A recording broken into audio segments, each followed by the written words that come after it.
Good evening, everyone. Hello and welcome along to the Sports Corner Live. We are back once again for the final match day of action, or match week technically, in the Champions League. And this is it. We are done and dusted for the group stages. By Wednesday night, we will know who is through to the round of 16 of the Champions League, who has gone to the round of 32 in the Europa League, and of course, unfortunately, those teams that have to go home in this competition as well. We've got some mammoth fixtures, some incredible games, and some games that nobody really cares about because they're all done and dusted. But we've got some interesting matches tonight. You can see four big clubs on the screen that some of them are facing off against each other. Some of them are fighting against each other for that top spot. We'll go through all of the teams in a moment. Kickoff is at 8 p.m. UK time. And of course, we'll go through the parameters as well of which teams can go through, which ones can't, and how the groups are looking as well. Now, once again, as always, we've got the boys with us tonight. We're a little bit low on numbers, as we usually are on a Tuesday night. But don't worry, because Kieran and Rowan are with us, and we'll bring them in just a moment to talk through their fixtures that they're going to be covering tonight. Let's start off, though, with the game that I'm going to be covering, the main match of the night for me. And it's the main group of them all, if we're being quite frankly honest. There is a lot still on the line for three teams in this group. Leipzig, Man United, Paris Saint-Germain, and Istanbul Basaksehir are all in this group. And for Istanbul Basaksehir, there's nothing to play for tonight. As for PSG, Leipzig, and Man United, they could still all qualify for the Champions League or drop into the Europa League. Now, for the main game tonight, you can see on the screen, Leipzig, Manchester United. Leipzig playing a 4-3-3 or 4-3-2-1, you could technically say it is. Galacki is in goal, a back four, Angelino, Orban, Canate, and Mukiele. Midfield three of Kevin Campbell, Haidara, and Sabitzer. You've technically got right winger or two cams. You've got Forsberg and Kunku are going to be deep line in that attacking midfield position or wing position. And then you've got Danny Olmo up top. As for Manchester United, 4-2-3-1 for the away side. De Gea is back in goal after being rested, of course, in their previous game against West Ham in the Premier League. Back four of Luke Shaw at left back, Maguire, Lindelof, and Aaron Wan-Bissaka playing as a right back.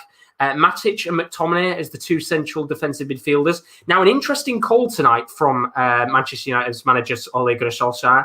Alex Telles is playing as a left mid. Now, he's quite an attacking player on his day, so it'll be interesting to see how he does tonight on that left-hand side with a little bit more of an attacking flexibility rather than having to come back. And then you've got Bruno Fernandes and Greenwood as a right mid. Up top is Marcus Rashford. Now, it could also be a five-at-the-back formation. We have seen Luke Shaw play as a centre-back before, so I would be expecting it to be more likely a five-at-the-back than a 4-2-3-1. But the way that this group is currently standing right now for Leipzig and Paris Saint-Germain, for Leipzig and Manchester United, Manchester United will go through if they avoid a defeat to RB Leipzig. United can finish first if they avoid defeat tonight, and PSG don't beat Istanbul Basaksehir. As for Leipzig, they can go through if they beat Manchester United, or if they draw today and PSG lose to Istanbul Basaksehir. Leipzig can still finish first if they win tonight and PSG loses. So there's a lot on the line in this group. Chris in the studio says, hope you're well. Come on, Leipzig. Good to see you as always, Chris. And let's move on to the other game, of course, because there's still a lot on the line tonight for PSG. Not so much for Istanbul Basaksehir, but to keep us updated with this game, it should be a good match. It's going to be Kieran. How are we doing, buddy? I'm doing fantastic, mate. How are you? Good to hear. I'm fantastic as well. Let's have a look at that PSG lineup. As you can see on the screen, it's a 5-3-2 tonight for Paris Saint-Germain. They rested a lot of players, actually, in their weekend fixture in Ligue 1 against Montpellier. But it's Navas who's in goal, back five of Bacca as a left back, three centre-backs of Kim Pembe, Danilo Pereira, and Marquinhos. And then the right back is Alessandro Florenzi, on loan, of course, from Roma. Midfield three, they've got Rafinha, Paredes, and Marco Verratti. And then up top is Neymar and Mbappe. As for Istanbul Basaksehir, they're already out of the Champions League. They cannot get the Europa League spot, so a case for them tonight is to just upset PSG and pick up a few more points before the end of the line. 4-3-3 tonight for the Turkish side. Gunok is in goal. Back four of Calderim, Topal, Ponch, and Raphael. Midfield three of Kavechi, who scored a hat-trick, of course, in their previous game against Leipzig. Tekdemir and Ozkan. And then up top is Turuk, Crivelli, and Gulbranson. Kieren, tonight, basically for PSG, if they go through, they can go through if they avoid defeat to Istanbul Basaksehir. Or even if they lose tonight, should the other game not end in a draw, PSG will finish first if they win the fixture tonight. It's all in their hands, isn't it, pretty much? Do you think they can do it, or do you think Istanbul could maybe cause a shock on the cards? Well, the thing is with Istanbul, they're always competitive. We know this. We've seen this in the group so far. They beat Man United. They ran Leipzig right to the wire. That could have gone in their favour if it, in a different day, Kvechi with an unbelievable solo performance. But for me, Paris Saint-Germain have a little bit too much. They rested the players on the weekend. The big boys are back. It's Mbappe and Neymar. No Di Maria in the starting 11, but there's enough firepower on that pitch to do a job. And they've gone, obviously, with a solid defensive setup as well. Let the big boys up top do their thing. Should be a good one for PSG. And I could see them being the first team through tonight. It should be a very interesting game indeed. Thank you very much, Kale. As always, we'll bring you back in a little bit when the game starts. Have a quick look at the chat as always. Christ Boy saying hello. Welcome to stream, Christ Boy. Hope you're good as always. Peter the stream as always says, how are you lads doing? Good to see you as always, Peter. Nice to see you. But let's move on to that last game. Of course, we're a bit short on numbers tonight, which means I get 4 games to watch, which is not bad for me. I do love it indeed. But what a game this is. Now, unfortunately for the two teams, it doesn't mean much in terms of the group. Both teams already through to the next round. But this game still has a little bit of importance on the line because Juventus can still finish top of their group. Basically, Juventus, they can only overtake Barcelona in the group if they win this game by 3 goals or more or by any 2-goal margin other than 2-0. It's going to be an interesting match. And to watch this game is Rowan. How are we doing, buddy? I'm doing great, mate. I'm doing great. I'm glad you're okay as well. Good. Let's have a look at those lineups tonight. Should be a very good game either way. Lots of star players on the pitch. It's a 4-2-3-1 for Barcelona tonight. Ter Stegen is in goal. A back 4 of Jordi Alba at left back. 2 centre-backs, Longley and Ronald Araujo with Serginho Dest at right back. Defensive midfield 2, they've got Frenkie de Jong and Pjanic. Attacking 3, they've got Pedri on the left-hand side, Trincao on the right, and Messi as a centre-forward / cam. Griezmann, who has been on fire recently, is up top. As for Juventus, we said before, they've got to at least try and win by 3 goals or more tonight. They're going for it. It's a 3-4-1-2 tonight for the Italian side. Buffon, that's right. He's in goal tonight. That's an incredible decision there in that game to put Buffon in goal. Back 3 of De Ligt, Bonucci and Danilo. Midfield 4, you've got Alexandro and Cuadrado, the 2 full-backs who, of course, will act as attacking midfielders at times in terms of pushing up the left and the right-hand side. Arthur and McKennie in midfield. Just in behind Ronaldo and Morata up top is Aaron Ramsey. First time in quite a while, Rowan, that we've seen Messi take on Ronaldo. And as kind of as sad as it is to say, there's not much on the line in this match. But in terms of the game, expecting goals tonight? I think so. I mean, Morata's been on fire. You can never rule out Barcelona to score some goals. Barcelona with the young side, Dest, Araujo, Trincao and Pedri, very young players, but have got that experience where I would say that Juventus squad is older. Obviously, you've got Weston McKennie in there, but and De Ligt, but you've got Buffon, Bonucci, Danilo, Cuadrado, Sandro, obviously Pjanic and Arthur playing against their former clubs. There we go, where they got there eventually. But Morata's been on fire. I could see him really running wild today. It's been a very interesting game in terms of the build-up. Of course, it's been all about Messi and Ronaldo, but we'll have to see what happens in that match. Remember, Juventus need to score 3 or more goals tonight if they want to finish top of the group. Both sides are through either way. So thank you very much, Rowan. Bring you back in a little bit when the game kicks off at 8 o'clock, which is in about 3 minutes' time. Let's have a quick look at the other games going on tonight. These are the other 3 games that I'm going to be keeping my close eye out on in terms of the goals tonight. The group with Chelsea and Sevilla is already done and dusted. Chelsea finished top of the group, Sevilla in second, with Krasnodar going through to the Europa League. Rennes are out, so there is nothing on the line tonight for any of these sides. But let's have a look at these games either way. Chelsea taking on Krasnodar. It's an interesting team tonight for Chelsea. I think it could be potentially 3-5-2 in game or a 5 at the back. God knows what it is, to be honest. Kepa is in goal. Back 3 of Aspilicueta, Rudiger and Andreas Christensen.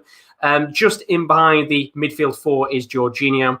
Then that midfield 4, you've got Gilmour on the right-hand side. That's Billy Gilmour. Emerson on the left with Kovacic and Havertz in the midfield. Angerin, the youngster, and Tammy Abraham up top together. I assume that will be a 3-5-2 in game, if I'm being honest with you. As for Krasnodar, 4-3-3 tonight for the Russian side. Gorodov is in goal. Back 4 of Ramirez, Kaya, Martinovic, and Smolnikov. Midfield 3 of Vilhena, Cabella, and Olsen. And then up top is Victor Claesson, Marcus Berg, and Wanderson. That game tonight, as I said, nothing on the line. Chelsea finishing top. Krasnodar already in the Europa League. It should be a good test, though, for Krasnodar, who'll be dropping into that round of 32 when the draw takes place next week, which we'll talk about a little bit later on, of course. As for the other game, Stade Rennes taking on Sevilla. Rennes finishing bottom of the group, Sevilla finishing in second after their 4-0 defeat to Chelsea last week. Giroud scoring 4 goals in that game. It's a 4-4-2 tonight for Stade Rennes. Salin is in goal, back four, Mawassa, Jonathan De Silva, Soppy, and Traore at the back. Midfield 4, you've got Dalbert playing as a left mid tonight. Camavinga on the right with Nzonzi and Clement Grenier in the midfield. And then up top is the youngster, Jeremy Doku, the 18-year-old from Belgium, and Niang, former AC Milan player. It'll be interesting to see how they do tonight, of course, finish bottom of the group, so they've got nothing to play for. As for Sevilla, it's a 4-3-3 tonight for the side. Quite an interesting one. They're playing 4 centre-backs tonight in the team. Bunau is in goal. Rekic and Koundé as left-back and right-back, with the 2 centre-backs being Diego Carlos and Sergi Gomez. Midfield 3 of Rakitic, Gadel, Jan Oliver Torres. Left wing Idrissi, right wing Suso, and up top is En-Nesyri. Sevilla resting some players tonight, of course, with plenty of La Liga action still to come. Let's have a quick look at the chat. Kyle saying, hey all, good to see you in the stream as always, Kyle. I want United to win it, but not feeling really confident. Don't like that Van der Beek is starting. Pogba should not be on the bench. We'll talk about that a little bit later on because that's going to be a very interesting talking topic in this match tonight. And finally, the other game that's going on in the group with Juventus and Barcelona, of course, is the game between Dynamo Kiev and Ferencváros. 2 sides that came into this competition probably expecting to finish in 3rd and 4th. That's exactly what's happened. But they're both well and truly still in with a shout of qualifying for the round of 32 in the Europa League. In fact, to finish 3rd, Dynamo Kiev must win or draw either 0-0, 1-1 or 2-2. Any other result on the board will mean that Ferencváros will finish in 3rd. So it is pretty much in the hands of Dynamo Kiev. As long as Ferencváros don't win the game, then they should go through to the next round. But let's have a look at the Ukrainian home side. 4-3-3 today for Mircea Lulachescu, the former Inter Milan manager. Bushan is in goal. Back 4 of Mikolenko, Popov, Zabanyi, and Kedziora. Midfield 3 of Garmash, Denis Garmash, that is, of course, Siodorchuk and Shaparenko. And then up top is Depenya, Verbic, and Shigankov. And then Ferencváros, they're matching them as well for 4-3-3 tonight. Debuj is in goal. Back 4 of Heister, Diwali, Blasic, and Lovrencic. Midfield 3 of Somalia, Karatin, and Laiduni. And then up top in that front 3, you've got Zubkov on the left, Azuni on the right, and Tokmak Nguyen, who is up top. Big game for both those teams tonight. As I said, either of those 2 sides can go into the Europa League round of 32. It will be very interesting to see who goes through, of course, because we will have that draw coming up very, very soon, in fact.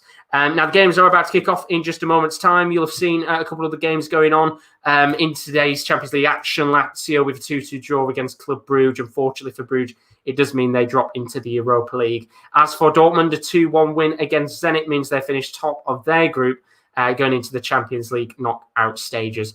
So we will be underway with the games in just a moment's time. But for any of you that are wondering what's still coming up on the channel, well, I've got a quick minute to plug everything. Of course, tomorrow we'll be back live once again, 7:45 with match day 6 of the Champions League with the likes of Bayern and Inter. Should be a good group indeed. We've got a bumper weekend of action with watchalongs. Saturday night, 5:15, Manchester Derby. I'm going to be covering that game.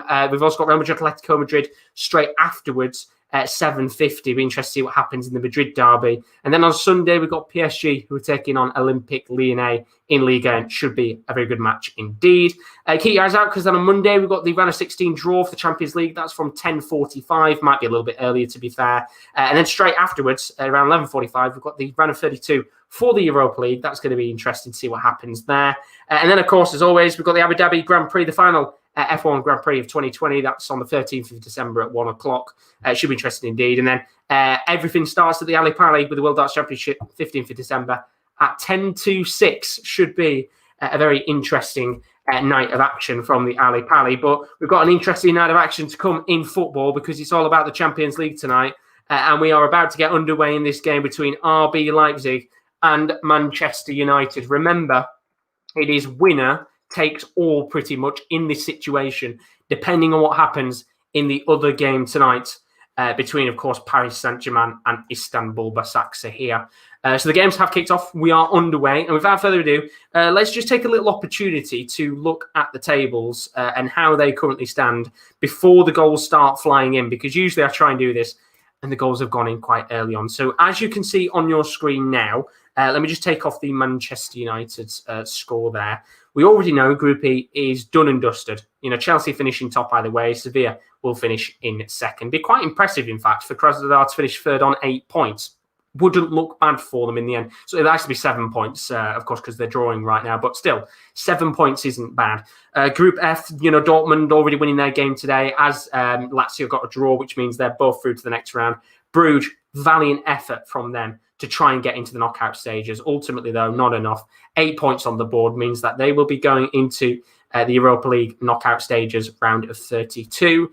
Group G, of course, we already said earlier, Juventus have got to win this by 3 or more goals. Be interesting to see how they approach that game tonight, whether they really care about finishing first or whether it's just a case of seeing how the match goes and giving it their all. As for Group H, of course, it's the most open group of them all. There are so many different parameters on the board for how this could kind of end by the night when we hit about, 10 o'clock tonight, potentially.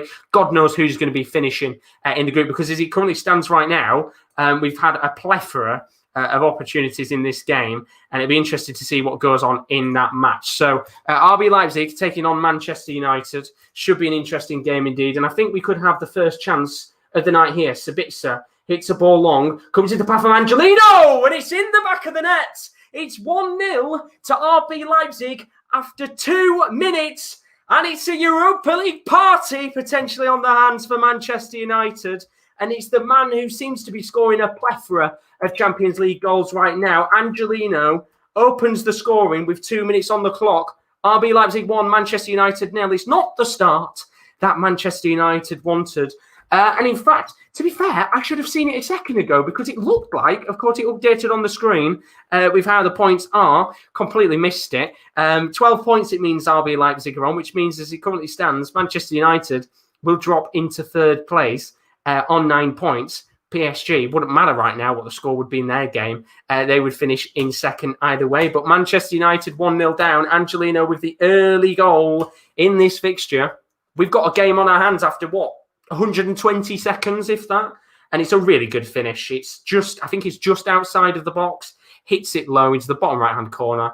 Fantastic goal in the end. It's 1-0. And, Angelino seems to be scoring a lot of goals in the Champions League right now. A very good start to this game indeed. And as I said, I missed it. I'm pretty sure it came up with the points for Leipzig. Anyway, updating it, and I didn't even see it. So I'm not complaining in that respect, or I would have spoilt the goal for me. But it'll be interesting to see how Manchester United take this affair now. 1-0 down, 2 minutes on the clock in this game. Going to be interesting to see how they handle this.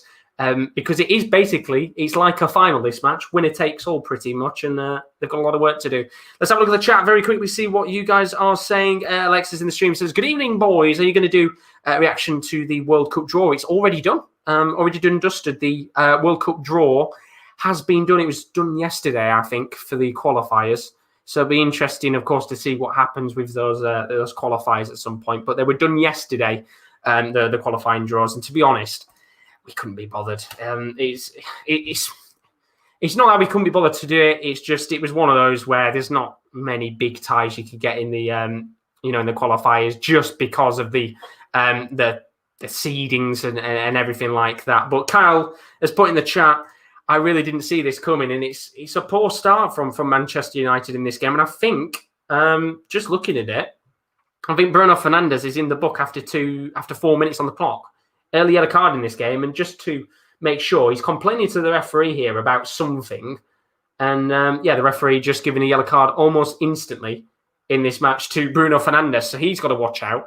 We're not even 5 minutes in, and we've already had a goal and a yellow card in this match, so it'll be interesting to see what happens in the game. Of course, do tell us always in the chat what game you're watching tonight, because this is it. This is the last week of action in the Champions League. And it's a real shame, because it has been a very, very enjoyable Champions League so far. And tonight is a little bit of a shame, because realistically speaking, there's only 2 games in the group that have a lot on the line. Technically 3, you could say the Kiev Ferencváros one has something on the line in terms of Europa League qualifying.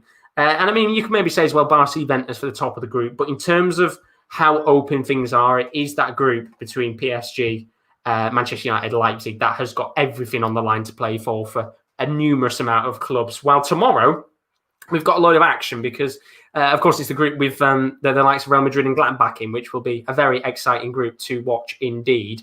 Looking forward to that tomorrow night with, I think, the big game we're going to keep an eye out on is Inter Milan, Shakhtar Donetsk, which will be a very good game indeed. But we're about 5 minutes into this match. Angelino putting early pressure onto Manchester United in a must-win game. And there is going to be a lot of work to do if Manchester United want to win this game away from home in Germany tonight. Switch of play from Haidara, trying to lay the ball off into Angelino on the left wing position. He's had a few bombing runs forward so far in this match, but the ball doesn't get to him in the end. And we won't have an opportunity for Leipzig to double their lead. So let's have a quick look at some of the other games going on tonight and have a brief talk through them, because we've had just the one goal so far in the first 5 minutes, and that was, of course, at Leipzig versus Manchester United. But that Barca-Juventus game, I think that's the one where you'd expect a plethora of goals if it was a little bit more competitive. Of course, Messi and Ronaldo tonight, both on the pitch. We didn't get that opportunity in the previous game, which is kind of where we would have liked to have seen them both, because at least it would have been a competitive match. But there's a long ball here to Angelino. He's coming forward. He's taken another shot from just inside the box, a very similar position from his previous opportunity, but this time the effort is a little bit tame and it's saved by David De Gea. But they are dominating in this first few minutes here, RB Leipzig, and they're going to come off the back of an impressive result against Bayern Munich. It was a really good draw against the German and Champions League winners, so no doubt they will be full of confidence in this game. And, well, Manchester United right now, you could say not necessarily full of confidence in the Champions League so far. But Barcelona Juventus, as I said, interesting game, that one. Hopefully we'll get a few goals in that tonight. Messi against Ronaldo in that game. Chelsea Krasnodar, we saw earlier on, it's a much weaker side tonight for Chelsea in that game. They've gone fairly weak, resting players, as you would expect. There's nothing on the line in that match. As for Krasnodar, it's quite the opposite. They've gone for quite a strong team tonight. We haven't seen much of Remy Cabella in the Champions League so far, which is a mad statement to say in itself, because 5 years ago, if you'd have said Remy Cabella would have been in the Champions League, you probably said you wouldn't have believed me, but he is now. And I think he must have had a long-term injury. He's come back into the side and they look fairly strong tonight. So it's a good practice for Krasnodar in terms of heading down into the Europa League. But we've got a chance here for Manchester United. Mason Greenwood at the edge of the box, tries to curl the ball into the bottom left-hand corner of the goal, but it's a very simple save for Galachki. And it's a very tame effort from Greenwood, but that is a short burst of attacking prowess from Manchester United that we haven't yet seen in this match, that will give them a little bit of belief that if they could maybe get an early goal in this game and try and equalise and, of course, come back in this match. It's still, as it stands, RB Leipzig 1, Manchester United 0. But let's go and just quickly talk about the game between Paris Saint-Germain and Istanbul Basaksehir. We got a yellow card in this game, an early yellow card to Tekdemir, the Turkish midfielder, so not what you want in the first couple of minutes of the game. Interested to see, of course, how Istanbul kind of go out with things tonight, because they've got nothing to play for, but they've got Kovacic, of course, who's got a hat-trick in their previous game against RB Leipzig. And they'll feel a little bit unjust, actually, for how their Champions League campaign has gone, because you've got to say, originally coming into this group, they would have probably thought they were going to finish on very minimal points. And unfortunately for them, they kind of have, but they did very well to compete against RB Leipzig. Very nearly got a point in that match. They did very well to get a 3-0 win. They got a 1-0 win. Or was it 2? It was 2, wasn't it? Like a 2-1 win against Manchester United, which they'll feel very happy about. And they did fairly good indeed, but we've got our first chance of the night in one of the games that the boys are watching, and we have a penalty in the game between Juventus and Barcelona. The question is, who's got that penalty, Rowan? It's Real Madrid, and it's not Real Madrid. Not Real Madrid, it's Juventus. I saw white and I panicked. I was trying to look up who made the foul. It's Juventus. It's typical. Ronaldo just runs straight into the box, and the youngster, Arejo, just runs into him. Is it a 50-50 of just two people just going shoulder to shoulder? Possibly, but Arejo has leaned onto Ronaldo. Ronaldo's felt it and gone down, and it's a penalty for Juventus. And a great start has been all Juventus this the opening thing. Barca haven't had a shot. Yeah, or Ronaldo will step up to take it, though. Big opportunity for him. Yeah, just Ronaldo just takes it forward a little bit. Arejo's left scrambling. Thing is, he doesn't have to run into him. If he stands faces him. He can make a block instead. Goes into the side of him. Ronaldo steps up though and thwacks it straight down the middle to Stegen, wrong-footed, and Juventus 1-0 up. And it's Ronaldo with another goal. And it's a stupid mistake. Arejo just loses it and runs right into him. Absolute beast he is, Ronaldo, as always. Thank you very much, Rowan. It's Juventus 1, Barcelona 0. And remember, we said earlier, of course, if Juventus want to finish top of the group, they need to score 3 goals tonight and, of course, win by at least 3. They're 1-0 up already. Rowan said a moment ago, Juventus dominating this game in the first kind of 10 or 15 minutes of action. That one's going to be an interesting game to watch because if Ronaldo versus Messi, and Ronaldo is coming out on top in this match so far, a lovely penalty put into the back of the net. And of course, as Rowan said, the trademark celebration came out. And it's a shame fans aren't there tonight because that would be a mouth-watering clash to watch, especially for the fans of Barcelona and Juventus at the Camp Nou tonight. But 1-0 to Juventus. Barcelona, they've got a lot of work to do. Remember, of course, they lost at the weekend 2-1 to Cadiz. They're on an awful run of form right now, Barcelona. And if anything, Juventus, they're doing quite well themselves. They're on a bit of a hot streak in Syria, but it'll be interesting to see how this game goes. 1-0 to Juventus as it currently stands. But let's quickly talk about the PSG Istanbul Basaksehir game because right now, of course, for PSG, still 0-0 in this game, but it doesn't matter for them. They will be going through to the next round if the score between Leipzig and Manchester United stays the same. There's been a yellow card in that match. Raphael has gone into the book. So 2 early cards in that game for Istanbul Basaksehir. But I'm going to quickly go back to this because Angelina's flicked a ball into the box. Oh, it's 2-0! What a lovely finish it is. It's Haidara. Oh, it's fantastic. It's a lovely goal, and they are being battered after 12 minutes on the clock. The Europa League party might be starting for Manchester United. It's 2-0, and what a cross. Angelino, the Manchester City man, is coming back to haunt Manchester United. 2-0 to Leipzig.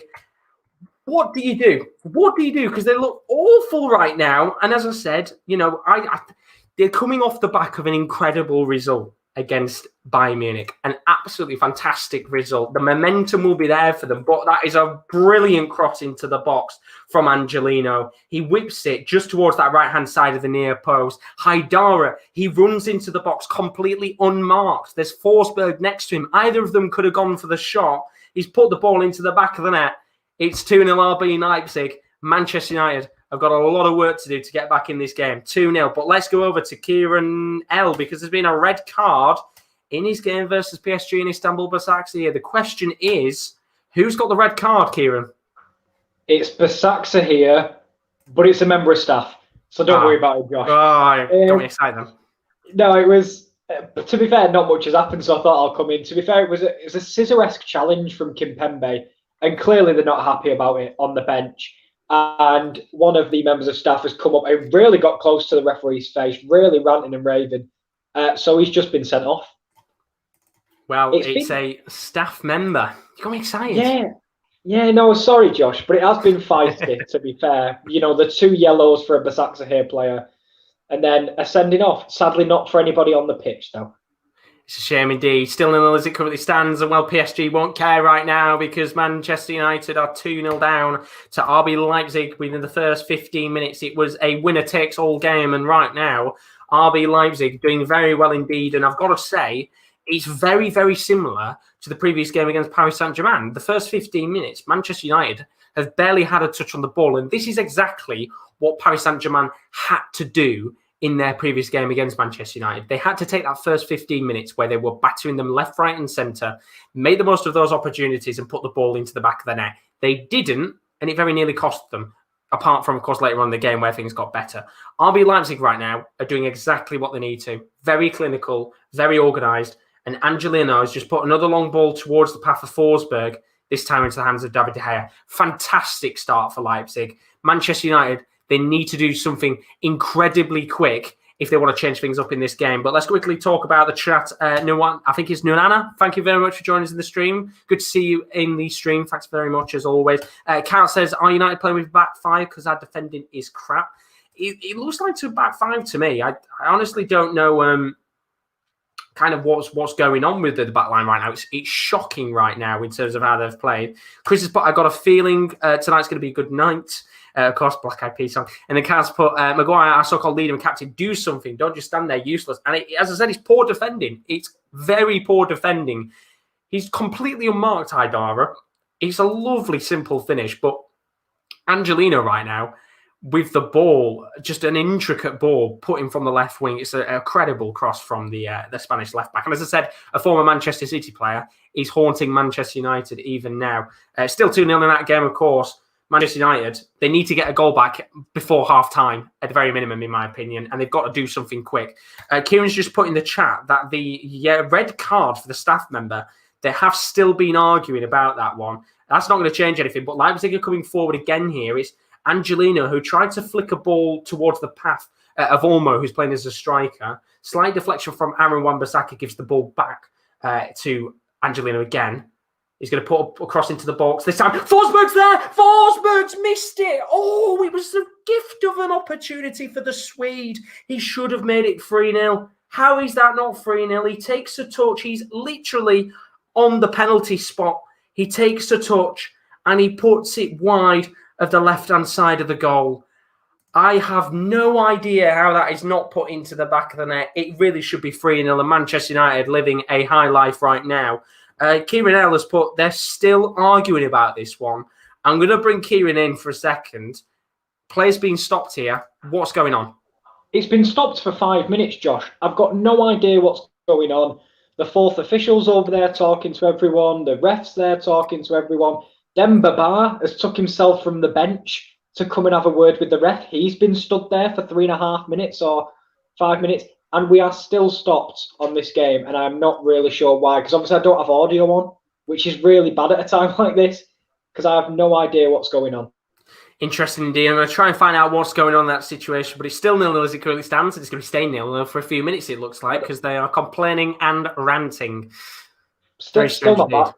I genuinely don't know what, because they are, the Basaksehir are irate, and I'm not really sure what over. Maybe it's because of the sending off. But then Neymar and Mbappe came along and started pointing out people on the staff. I don't know what's been said. I don't know what, obviously, as I say, we can't hear it, sadly. But the ref's been trying to get this one started for about 5 minutes, and we're still stopping. We'll just see what goes on there. Thank you, Kieran L. Hopefully, the game can continue on, because as it currently stands right now, it's 0-0, and nothing has continued on with play. But we'll have to see what goes on there, because as it currently stands, still 0-0, and I don't know why match players have been abandoned. I'm going to try and find out and see what's going on in that game. But I think we have a goal. The game between Barca and Juventus. The question is, Juventus, they need to score 3 goals tonight. Question is, the 2-0 up, Roman? Or is it 1-1? They are 2-0 up, and it's I think it's the American Weston McKennie. He scored, I think, last week, didn't he? It's his second, and it comes from the wing. It's Aaron Ramsey just drives it into the box, plays it to the outside box to Cuadrado. Cuadrado gets it, lovely chip in the box. Weston McKennie's open, then hits it on the volley. It's a lovely finish. That all comes from a lovely ball from Juan Cuadrado into the middle. McKennie and Ramsey are open in the middle. McKennie's the closest, hits it on the volley. Lovely little scissor kick to Stegen's left, bemused, and it's 2-0. And I can't say they don't deserve it. It's a role that comes from the fielders. Aaron Ramsey drives it into the box, spots McKennie. McKennie plays it to Cuadrado. Cuadrado chips it in. McKennie's there. 2-0, and Juventus can run away with this. It's very similar to the Leipzig one. It's been all Juventus. It's a quality finish indeed. Thank you very much, Rowan, as always. Juventus 2, Barcelona 0. Globby, you bring back in what you said before? I said I nearly missed it. Oh, God. Well, I'm glad you didn't miss that goal, because it was an absolute peach. Oh, great goal. Thank you very much, Rowan, as always. 2-0 to Juventus in that match. One more goal means that they will potentially be getting the top spot. Now, I'm going to go back to Kieran L, because it looks like PSG Istanbul is still not back underway. Now, I have a feeling from what I'm seeing online that this isn't good at all. Let's go back to Kieran. What's going on? No, I don't know if you're seeing what I'm seeing, but I'm seeing some bad stuff definitely said. Are you seeing what I'm seeing? From what I've seen on social media, from what's been reported, it doesn't sound good. Are you hearing about what the fourth official might have said? Yes. Right. The fourth official may have been extremely racist. And that is not acceptable in any game, and I understand why the match is abandoned in that circumstance. I don't think I've ever seen anything like that before in football. He surely cannot stay on the. I don't know what happens from this point, because that is a disgrace if that is true. I have no idea what's going on in that situation, but for now, I think the match might be abandoned. I genuinely don't know in this situation right now. As you said, it's apparently something to Demba Ba, the fourth official, has said, deemed as a racist comment, hence why now it's understandable why the likes of Neymar and Mbappe have, of course, kind of intervened in this situation. But yeah, I don't know what you do in that situation. I don't know what you do at all, because I don't know if it was to the staff member, because I'll be honest, the staff member he sent off was of black. It was black in colour. So's Demba Ba, Now, what I've seen as well is Demba Ba's apparently been sent off. I don't know whether that's true or not, but apparently Demba Ba's got a red card. I haven't seen that yet. Basaksehir players are walking off at this point, and I'm not sure whether this game's going to restart. The Basaksehir players are walking off. They're walking down the tunnel. The PSG players are still out at the moment on the field of play. I have never experienced something like this in my life. I don't know what happens. The PSG players are walking off. I'm trying to get some sort of clearance as to if this game's going to continue. But I've got a feeling the referee's put up this, so I don't know if that means 10 minutes, and we'll see what's going to happen. But this match at the moment looks like I think he's just claiming his innocence. Nothing about 10 minutes. I think this match is being abandoned for now. Well, I don't know what's going on. As soon as we can get more updates, I'll bring you some news in terms of it. But it looks like Paris Saint-Germain Istanbul Basaksehir is going to be abandoned. From what I'm hearing, it looks like match is abandoned. I have no idea. I'll be honest, rightly so, because you can't say that as a fourth official. No. That is an absolute disgrace.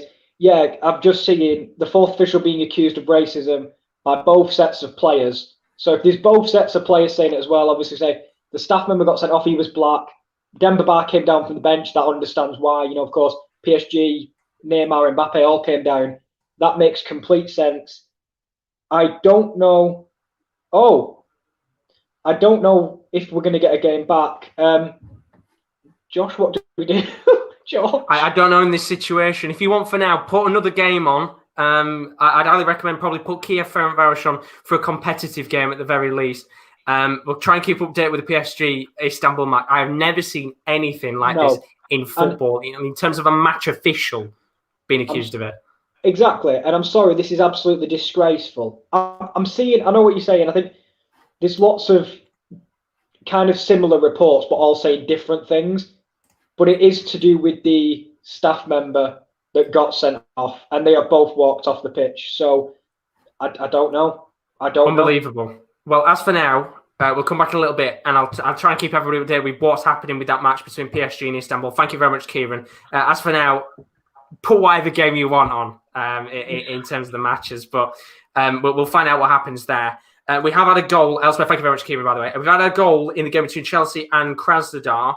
Krasnodar have taken a 1-0 lead against Chelsea in their game. Remy Cabella has scored against Chelsea. Good to see him, of course, coming back from an injury and scoring a goal. Fantastic there, 1-0 Krasnodar. But let's go over to the Barcelona-Juventus game, because there were a couple of chances in that match. Wow, I honestly don't know what's going on in that match between PSG.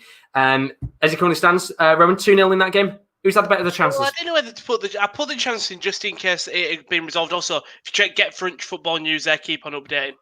But yes, so we had Buffon making incredible serves. Obviously, Juve went 2-0 up, literally straight from the kickoff. Griezmann took a shot. Messi took a shot from outside the box, and Buffon dove down to the left, just parried out for a corner. Lovely save. And then from like a couple of minutes later, Ball's chipped over, I think, by Trincão's playing it in between him and Messi. Messi chips it over the back line, and Griezmann is just a couple of seconds late. He's diving, misses the header, and then on the other side, it's same with Morata. Alexandro plays a lovely ball in, and Morata just heads it over the crossbar. This game has really turned up in the last couple of minutes. Aaron Ramsey's just committed a foul on De Jong now. Really good game, though. Really good game. Very good game indeed. Thank you very much, Rowan. As always, 2-0 to Juventus against Barcelona. Apologies about the lack of updates with the other games.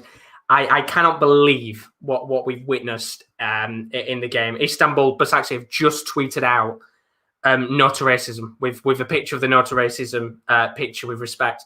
If you don't know what's happened in that match, PSG Istanbul Basaksehir looks like it's about to be abandoned. Both sets of players have walked off the pitch. Doesn't seem like, in my opinion, that game is going to be able to go underway with that how that match is currently right now. Fourth official has been deemed of a racist comment, potentially to Demba Ba. I don't want to speculate with anything because I think that's the worst thing to do is to speculate on what's happened. But breaking news, he's suspended following alleged instance of racism from the fourth official towards the Turkish side's assistant manager. If anything else comes in, we'll update you as soon as you can. But that match for now is abandoned and nothing's going on. So the Turkish side's assistant manager has had a racist comment sent to him. There was reports going around that Demba Ba had been sent off. Don't think that's true. I think that's lies with that report. But either way, keep you updated with that. As for now, PSG Istanbul is abandoned. We've got a penalty, though, in the Chelsea-Krasnodar game. And just as Krasnodar had scored, they've given away a penalty. And Jorginho is the man who stood over this penalty. Big opportunity for Chelsea to get instantly back into this game against Krasnodar after conceding about 2 minutes ago. So Jorginho is stepping up to the spot.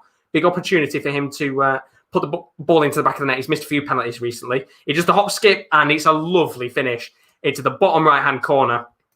And just like that, it is Chelsea 1, Krasnodar 1. We have the goal that puts the table-topping Chelsea back into the match. I did forget to update Krasnodar, in fact, so I'll put that as 1-1 as for now. But Chelsea 1, Krasnodar 1, as we reach around the half-an-hour stage of tonight's matches, as it currently stands across the board in this evening's games. Leipzig currently 2-0 up against Manchester United. Apologies about the updates on this one. Bringing more updates, of course, as the game continues. Manchester trying to get back into the match. Juventus 2-0 up against Barcelona. Fantastic for them. They only need one more goal in this game to potentially have an opportunity of table top in the group. And in fact, they've had a chance in the game. The question is, Rowan, is it a chance for Juventus, or is it Barcelona getting back into the game? Barcelona get back in. It's the former Barca man. Former Barcelona, former Juve man. There's another yellow card on the pitch now. This will be Longley getting sent off, just swiping down. I can't see who it is. They're not going back to him. It's Morata. But the transit comes from Pedro outside the box to Messi. Messi lays off Pjanic, and Pjanic just rifles it, and it's got the spin, and it just clips the crossbar and goes out of bounds. But Pjanic now feeling like the two men who did the switch, Arthur and Pjanic, are both really playing at a high intensity now. And it's getting to a very good game.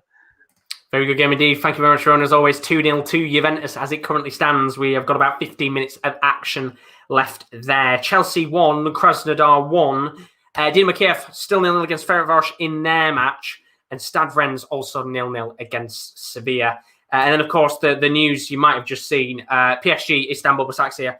Looks like match is going to be abandoned. And we've just had a goal. It's 3-0 RB Leipzig, and it's Willy Orban who's put the ball into the back of the net. And I'm not going to lie, because I'm trying to find out what's going on with the situation right now in the PSG game. The ball's been put into the back of the net. It was a free kick in that game that was lobbed in. Willy Orban has got himself the goal in that game. And we've also had an absolutely stunning finish in the game between Rennes and Sevilla. Sevilla 1-0 up in that match. And it's a lovely, lovely goal indeed from Jules Koundé, who's playing as a right-back tonight. But Willy Orban, lovely, lovely finish indeed. Just seeing the goal now. Apologies for the lack of updates there. The ball had hit the post from Willy Orban's original header. Sorry, we're not Willy Orban's header. The ball had hit the post from the header from, I think it's Mukiele who put the header. It's rebounded off the post. Orban's put the ball into the back of the net. It's 3-0 Manchester, not Manchester United, 3-0 RB Leipzig as it currently stands in this game. And they are flying right now. It's a fantastic night of action in the game. But the referee has just stopped play here to check with VAR if this goal is going to count. Interesting scenes here, whether this is going to be counted or not. And the referee has given the goal. It's 3-0 Red Bull Leipzig after half an hour. Unbelievable scenes in this game. And RB Leipzig look like they're going to be going through to the next round of the competition, depending on what happens here in this last half an hour. They've been pretty shocking indeed. And then, as I said, of course, before, Sevilla 1-0 up in their game against Rennes. Lovely finish in that match. But the goal's been disallowed. It's not been given. Well, I don't know what happened there, but it took BT a very long time to be able to put the score down. I don't know what's going on there. It's still 2-0 to RB Leipzig. Well, BT took forever there, and I haven't got any sound on right now, so I couldn't hear what was going on in this situation. But it's been disallowed, so it's still 2-0. It looked like Orban had a bit of a shade of offside in terms of the actual original ball that was put into the back of the net. But 2-0, and that is a major let-off for Manchester United in this situation because, my Lord, it's been a shocking first half an hour of action so far for them. And they very nearly went 3-0 down, but Willy Orban will be incredibly frustrated. Still 2-0 as it currently stands in that match with about 15 minutes left of action as Mukiele goes into the book there. Of course, we'll keep you up to date with what's going on between Istanbul Basaksehir and Paris Saint-Germain. As for now, I'm going to put match suspended rather than abandoned. Very likely that the game, depending on the situation at hand here, will probably get suspended. There's some kind of report saying that the game has been suspended for 10 minutes, which, of course, originally Kieran said in the first place. But whether the players will want to come back out on the pitch and play that, I have absolutely no idea. Let me just quickly sort that out. 2 seconds. Suspended. There we go. So that is the PSG Istanbul game, still 0-0 as it currently stands in that match. Of course, play has stopped for now. But Manchester United coming forward here. Got a big chance in this game to come and maybe get a goal back in the match. Ball's been lofted from Bruno. Lays it towards Alex Telles on the left wing. Some good opportunities in this game, maybe for Manchester United to get a goal back in the match. Harry Maguire just coming forward a little bit. As you would expect at this stage, they've got to come forward and really push and get a goal in this match. Some lovely football here from Man United, but so much work to do because they've looked so poor right now in the game. And I don't know what they do. I genuinely don't know what they do right now because they've looked lackluster in this first half an hour. So much work to do in this game. Cal's put in the chat, if it's true, it's disgusting. Racism doesn't belong anywhere. The officials should be sacked and never officiate again. It's shocking right now. I've seen what Fabrizio's tweeted out. I'm not even going to just mention it. It's not worth talking about. Kyle, all they need to do is something soon. United players all over the place. They really are. This needs to be so much done right now because they look awful. And then Link Banana Joe's just asked what's happened at PSG. The fourth official has allegedly said some racist remarks to the Istanbul assistant manager.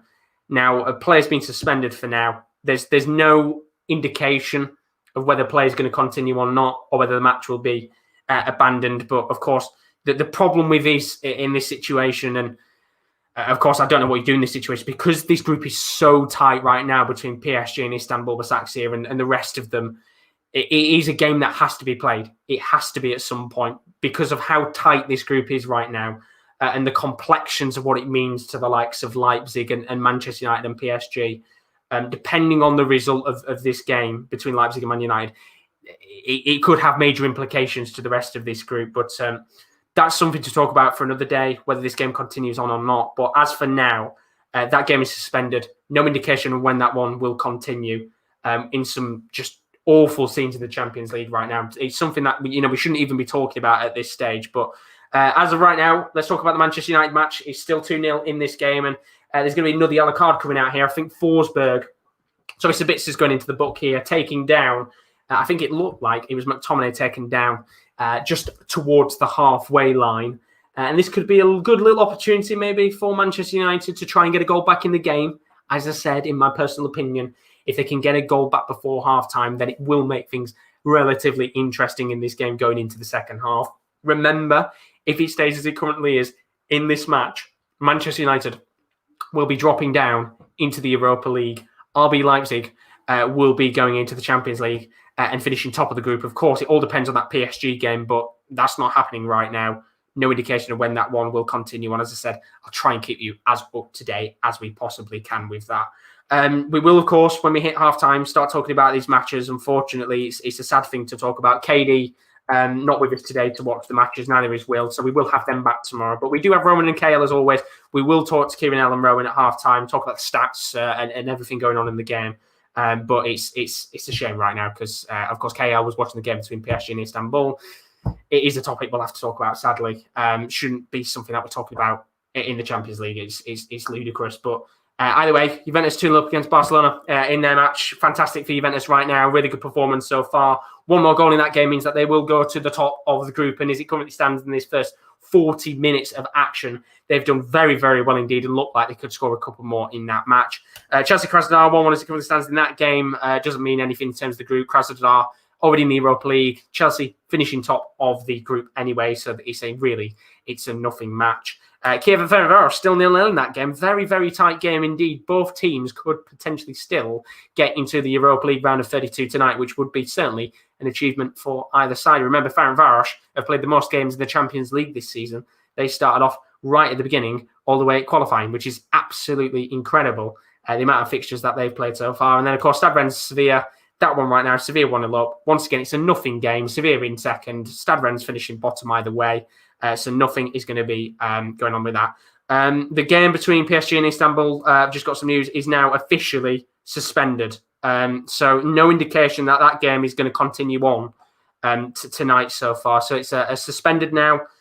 That's the official news just coming out. It's absolutely shocking. I mean, I've just seen some of the stuff that's been said. I'm not going to, of course, say anything of what's been said, but it's absolutely shocking indeed. But that is now officially suspended with no indication of whether that game is going to continue on or not. I highly doubt it. If I'm being frankly honest with you, I think that will be abandoned more than anything. Cal's put in the chat, when United lose, that Istanbul loss is coming back to kick us when we're already down. And it's true. It is true. It's coming back to kick you right now. Well, they're just showing on our screen. Paul Pogba, of course, warming up very slightly. He's had a lot of comments quite recently to come out with in terms of his future at Manchester United. And as crazy as it to say for the Manchester United fans on the stream, if Pogba did come on and maybe score a goal or maybe assist one, would he maybe go back up in the good books very slightly? Of course, Manchester United are a little bit desperate right now. They've got to score 3 goals if they want to get through to the next round of the competition, or else they are dropping down to the Europa League. Depending on what else goes on in this game, with about 5 minutes of action left in this first half. So hopefully we can get 1 or 2 more goals before the end of the first half of action. Just seeing a few opportunities in the game versus Rennes and Sevilla. They're dominating that match. But of course, as always, we will talk about those fixtures at halftime with the statistics and how things are going. But if you're new as always and you've enjoyed the Goal Show so far, do leave a like and a subscription. It's always very greatly appreciated as we reach the final match day of action in the Champions League. Tomorrow, we've got some big games indeed, but I'm going to stop for a second because there's a chance here for Marcus Rashford. He's 1-on-1, and that is great defending at the back there from, I think it was Willie Orban, and my Lord, Rashford, he was trying to do some skills, trying to get past Galacki. Willie Orban had run all the way back, done very well indeed, the Hungarian, to just get a touch on the ball, and I think Marcus Rashford there should have just continued running. Stop trying to do skills and step-overs. Just take the simple route and take the shot on, because right now, there's no time for Manchester United to sit there and do skills. And originally he got past Mukiele. It was a good bit of trickery, but Orban wasn't falling for it.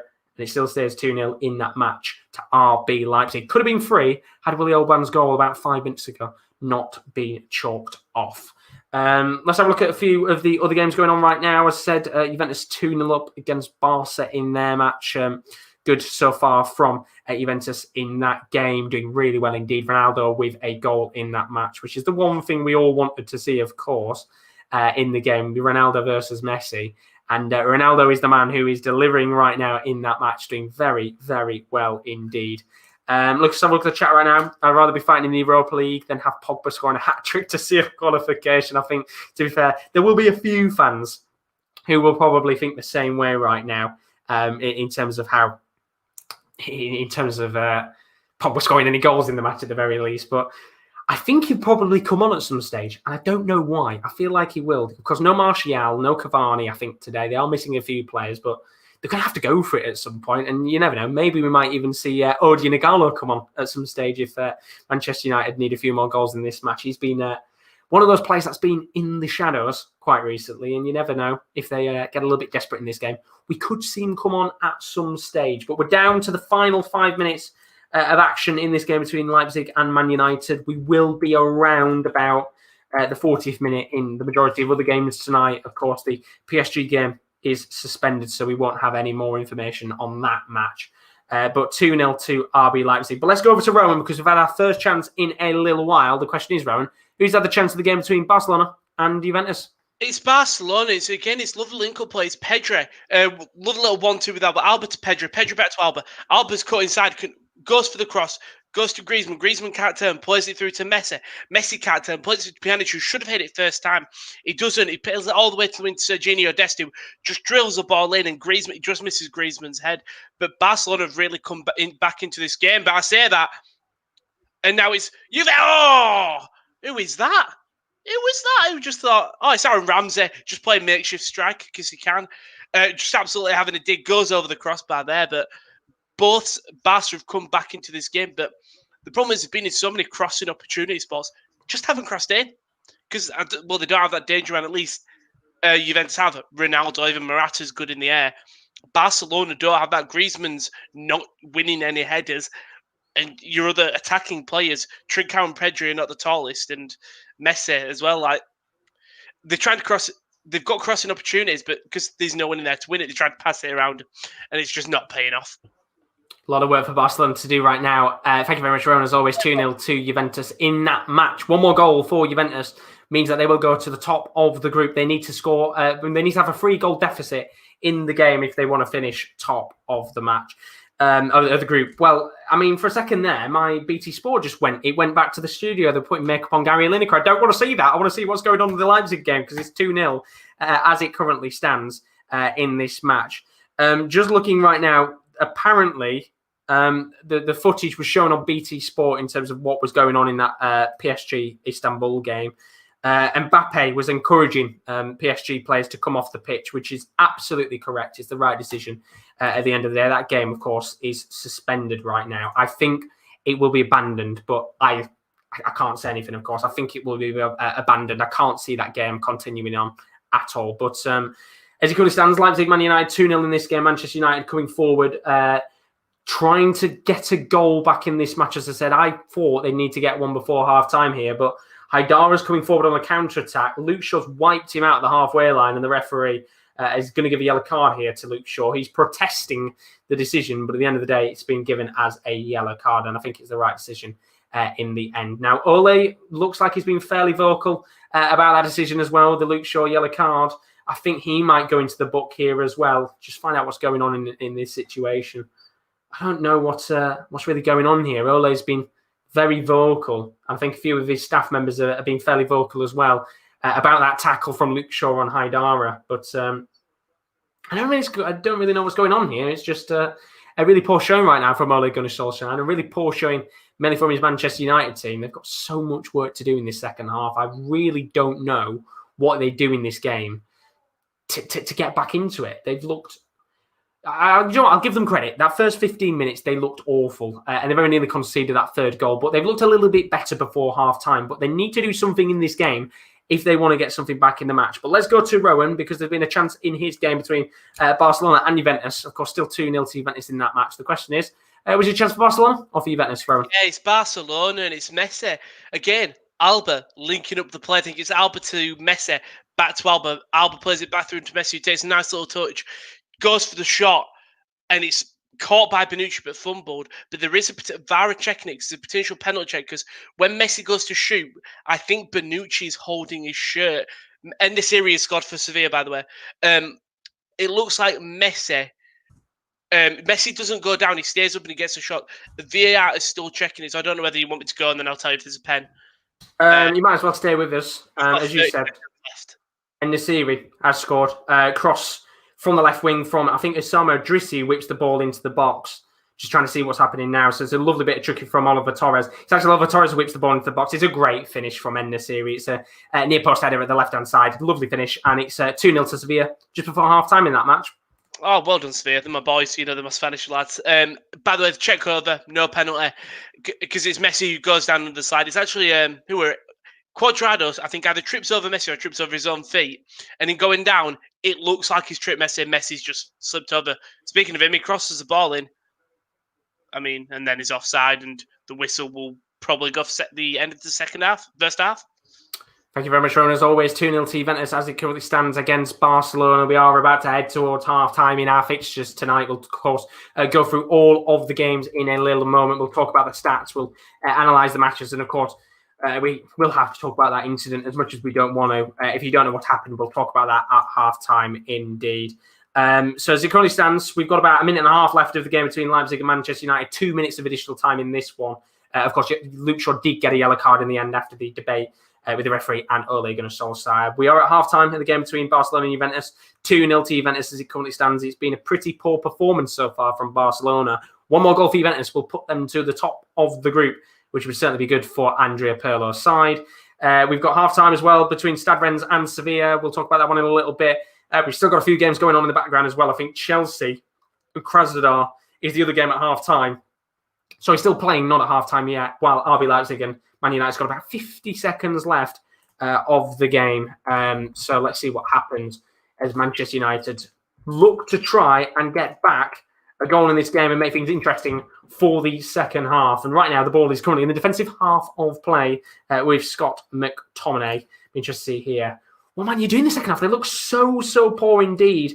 Chris has put racism never goes away, unfortunately. It sadly doesn't. And then Cal's put this ref is awful. 2 yellows for both sides for ball-winning tackles.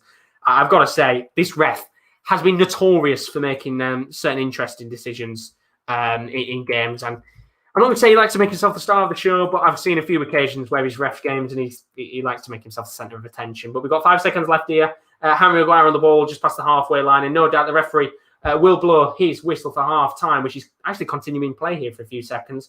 Mason Greenwood, just to the edge of the box, tries to lay the ball to Marcus Rashford. Unfortunately, his pass is a little bit weak, and at half-time of this fixture, RB Leipzig are 2-0 up against Manchester United. And what the result this could be for RB Leipzig, it would put them to the top of the group as it currently stands through to the next round of the Champions League. As for Manchester United, it would put them in the Europa League. They're 2 goals down. They've got a lot of work to do. Can they provide the ultimate Champions League comeback in the group stages? It's going to be an interesting 45 minutes of action to see what Ole Gunnar Solskjaer does. He cannot afford, in my opinion, to wait till the 70th, 80th minute to make changes like he usually does. Tell us in the chat what you think of the game so far tonight, what games you are watching. But as I said, we're at halftime now, and the halftime scores I'm going to put on the screen in a moment because we are at halftime in every game, apart from one which has been suspended, which we'll talk about in a moment. But we had 2 games that kicked off earlier today, Lazio and Bruges, and Zenit and Dortmund, of course, in their respective group. Lazio in a 2-2 draw against 10-man Bruges. Very lucky for the Belgian side to not go through to the knockout stages of the Champions League. But Bruges do get around a 32 Europa League spot. As for Zenit, they were 2-1 down to Dortmund. Big win for Dortmund tonight means they go top of their group. Zenit are out, and they were out either way, no matter what happened in this match.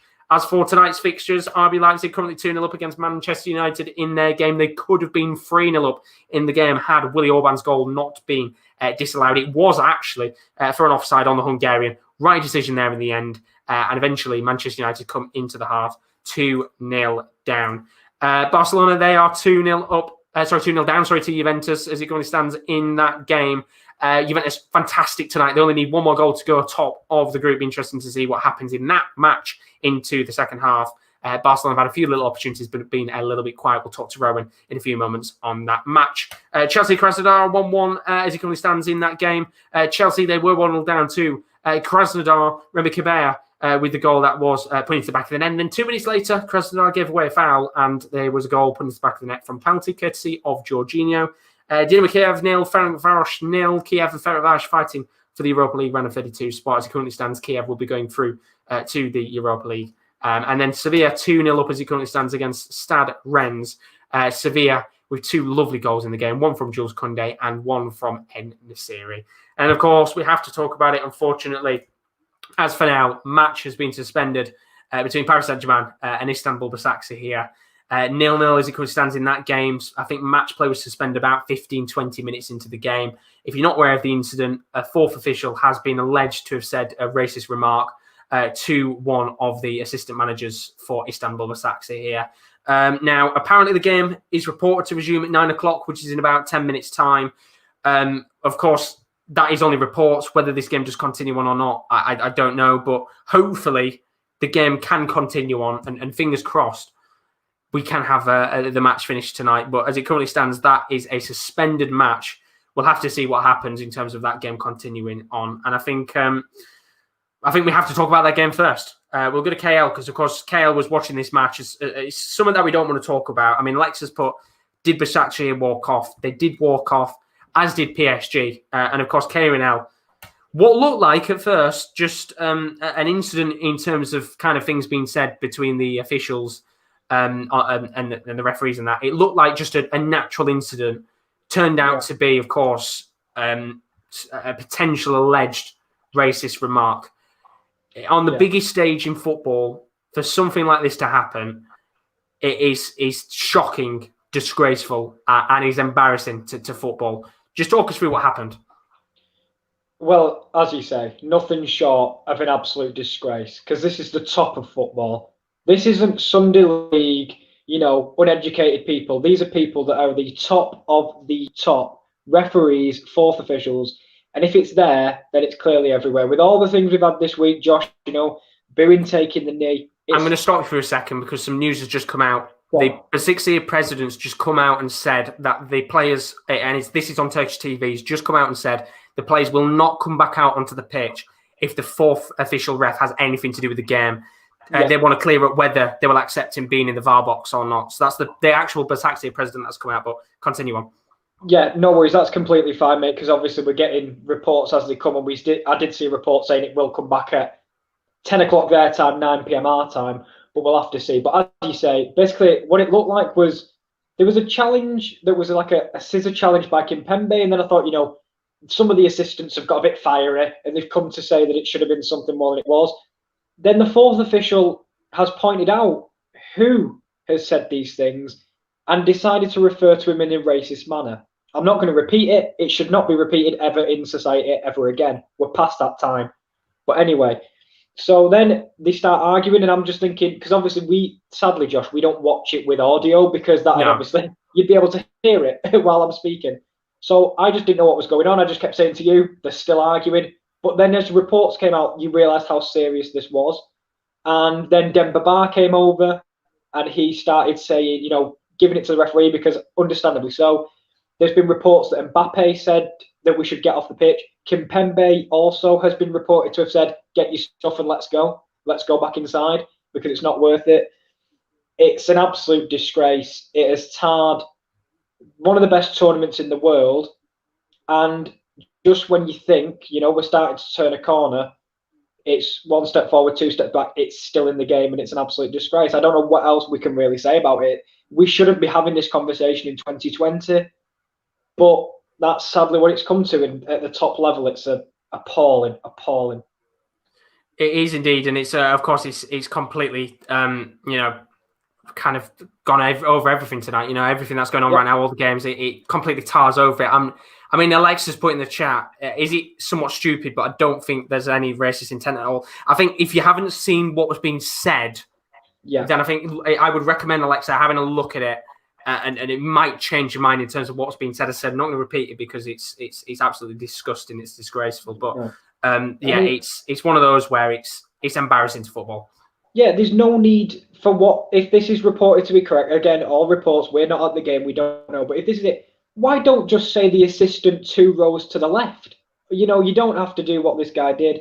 I disagree. I do think there was some intent in there, and you can't have that in football. We've had it before, Josh, fans. But then these are officials. These are people you hire. They are the most professional people in the game. And still, you just can't have this sort of stuff happening. It really has ruined the night. And also, it needs to be talked about because, this is something beyond football. football is a beautiful game, but this needs addressing now. And we'll see what happens, Josh, because it's 3 minutes to 9 and I'm not seeing any people walk out onto this pitch. I'm still watching the game. As I said, I personally think the game is probably going to be abandoned more than anything. I mean, we've obviously just said there the Basaksehir president said they will not come out onto the pitch until they know that fourth official has got nothing to do with the game. I mean, let's put in the chat, the word black in Romanian means negru, which is apparently what the word which has been said, which is the meaning in Romanian of black. But I think it's more the fact that he's come out and said that. As the player, a simple thing of saying, for example, if it was Demba Ba, you say the player Demba Ba, to use that kind of a language in this day and age, it is disgusting. But for now, of course, we'll keep you updated. As I said, there was rumours going about the game, starting up again at 9 o'clock, which is in 2 minutes. Don't think that's going to happen, but hopefully we can keep you up to date with that. As for now, thank you very much, KL, as always. Very greatly appreciated indeed on what has been a pretty shocking night in the Champions League, being tarred with those racist remarks. It's quite disgusting indeed. But let's go over to the game that Rowan's been watching. As I said, Barcelona taking on Juventus tonight. Of course, with everything that's going on in that game, let's kind of take that away for a second and appreciate what a fantastic match this has been between two legends of the game. Ronaldo and Messi facing off against each other. 2 goals in the match for Juventus. Rowan, fantastic match so far. Plenty of opportunities for both sides. Yeah, it's been a great game. The opening probably 15 minutes were all Juventus, just relenting pressure. Probably 20 minutes, actually, that's when both the goals went in. The penalty, not lucky. Ronaldo thought well to give it. It's just a mistake by a rookie. You say it a lot, like in the NFL or a lot of the sports where there are a lot of youngsters come in. It is just a rookie mistake where he's just lunged in. I think if it was switched and Longley were there, Longley wouldn't have given away the penalty. I think it was very unfortunate. It was Arejo. He'll learn. The Weston McKennie was just a piece of brilliance from Juventus. And by the way, what's it called? Aaron Ramsey is playing the game of his life.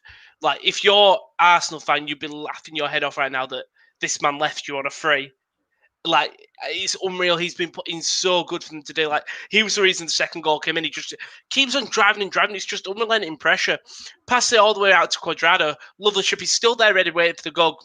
Weston McKennie comes in and doesn't steal it. It's a lovely finish, but Ramsey's there waiting. But probably around after the 25th minute, Barcelona's like, okay, we need to step up. They haven't scored, but they really have shown that intent that you see from Barcelona. Like, they flipped the game on the head. When it was the 20th minute, it was 63% to 37% possession Juventus favour, and now it's 55% Barca, 45% Juve, and they've had more shots. It's just they don't have that clinical finishing because they were trying to cross the ball. And I think Koeman, when he'll go inside, he will try to change it up. I think he will possibly say, right, we'll go try drill it in instead of trying to cross it in. I mean, look at the stats right now of the game. As it stands, 7 shots free on target for Barcelona, 6 shots free on target for Juventus. Of course, Juventus with the 2 goals right now. Stunning finish from Weston McKennie for the second goal. And I think, to be honest, Ryan, I think most Arsenal fans will probably be crying right now that they've lost a player like Aaron Ramsey. Perfect game to have the game of your life right now against Barcelona. 2-0 up as it currently stands. He's just playing really well. Him and Weston McKennie seem to really have a good connection, sort of youth and old. I mean, Ramsey isn't even old. It's just he's just playing very well. Same with Weston McKennie, the youngster. All of Morata. He had a chance to score again. Lovely darting run by Cuadrado. It was just an awful ball through, but you had Ronaldo up in the middle. Morata possibly making a run, but he pulls away. Just Juventus looking good, but again, Barca, Trincao and Pedri, the 2 youngsters, are playing well. Griezmann has probably been the weakest link out the side. I think genuinely, bring on Martin Braithwaite. He scored in the Champions League and. Yeah, well, quite funny enough, Rowan, I've just seen he's coming on to the pitch. Is it? Have I just see? I'm an oracle. It's not like I've just seen. Well, yeah, it's an ankle here, but yeah, exactly. Bring on Braithwaite. Braithwaite deserves it. Be interested to see how it goes. Of course, it's been on fire in the Champions League right now, but as it currently stands, Juventus 2-0 up. Of course, 1 more goal for Juventus means they will go top of the group if they have a 3-goal deficit over Barcelona. Thank you very much, Ron, as always. We should be underway with the game in a little moment's time. Just got an update on the PSG game. We've seen PSG players in the tunnel. They're just warming up right now in case of a return for kickoff. They were supposed to restart at 9 o'clock. There's no sign of the Turkish side at the moment. As I said, I think the game is probably going to get abandoned, if I'm being quite frankly honest with you. Of course, Kieran is watching it. So if there's any other updates in terms of players coming back out onto the pitch, We should know very shortly. Keep it on for now, Kieran, and hopefully we should have a few updates in terms of whether that game does continue on or not.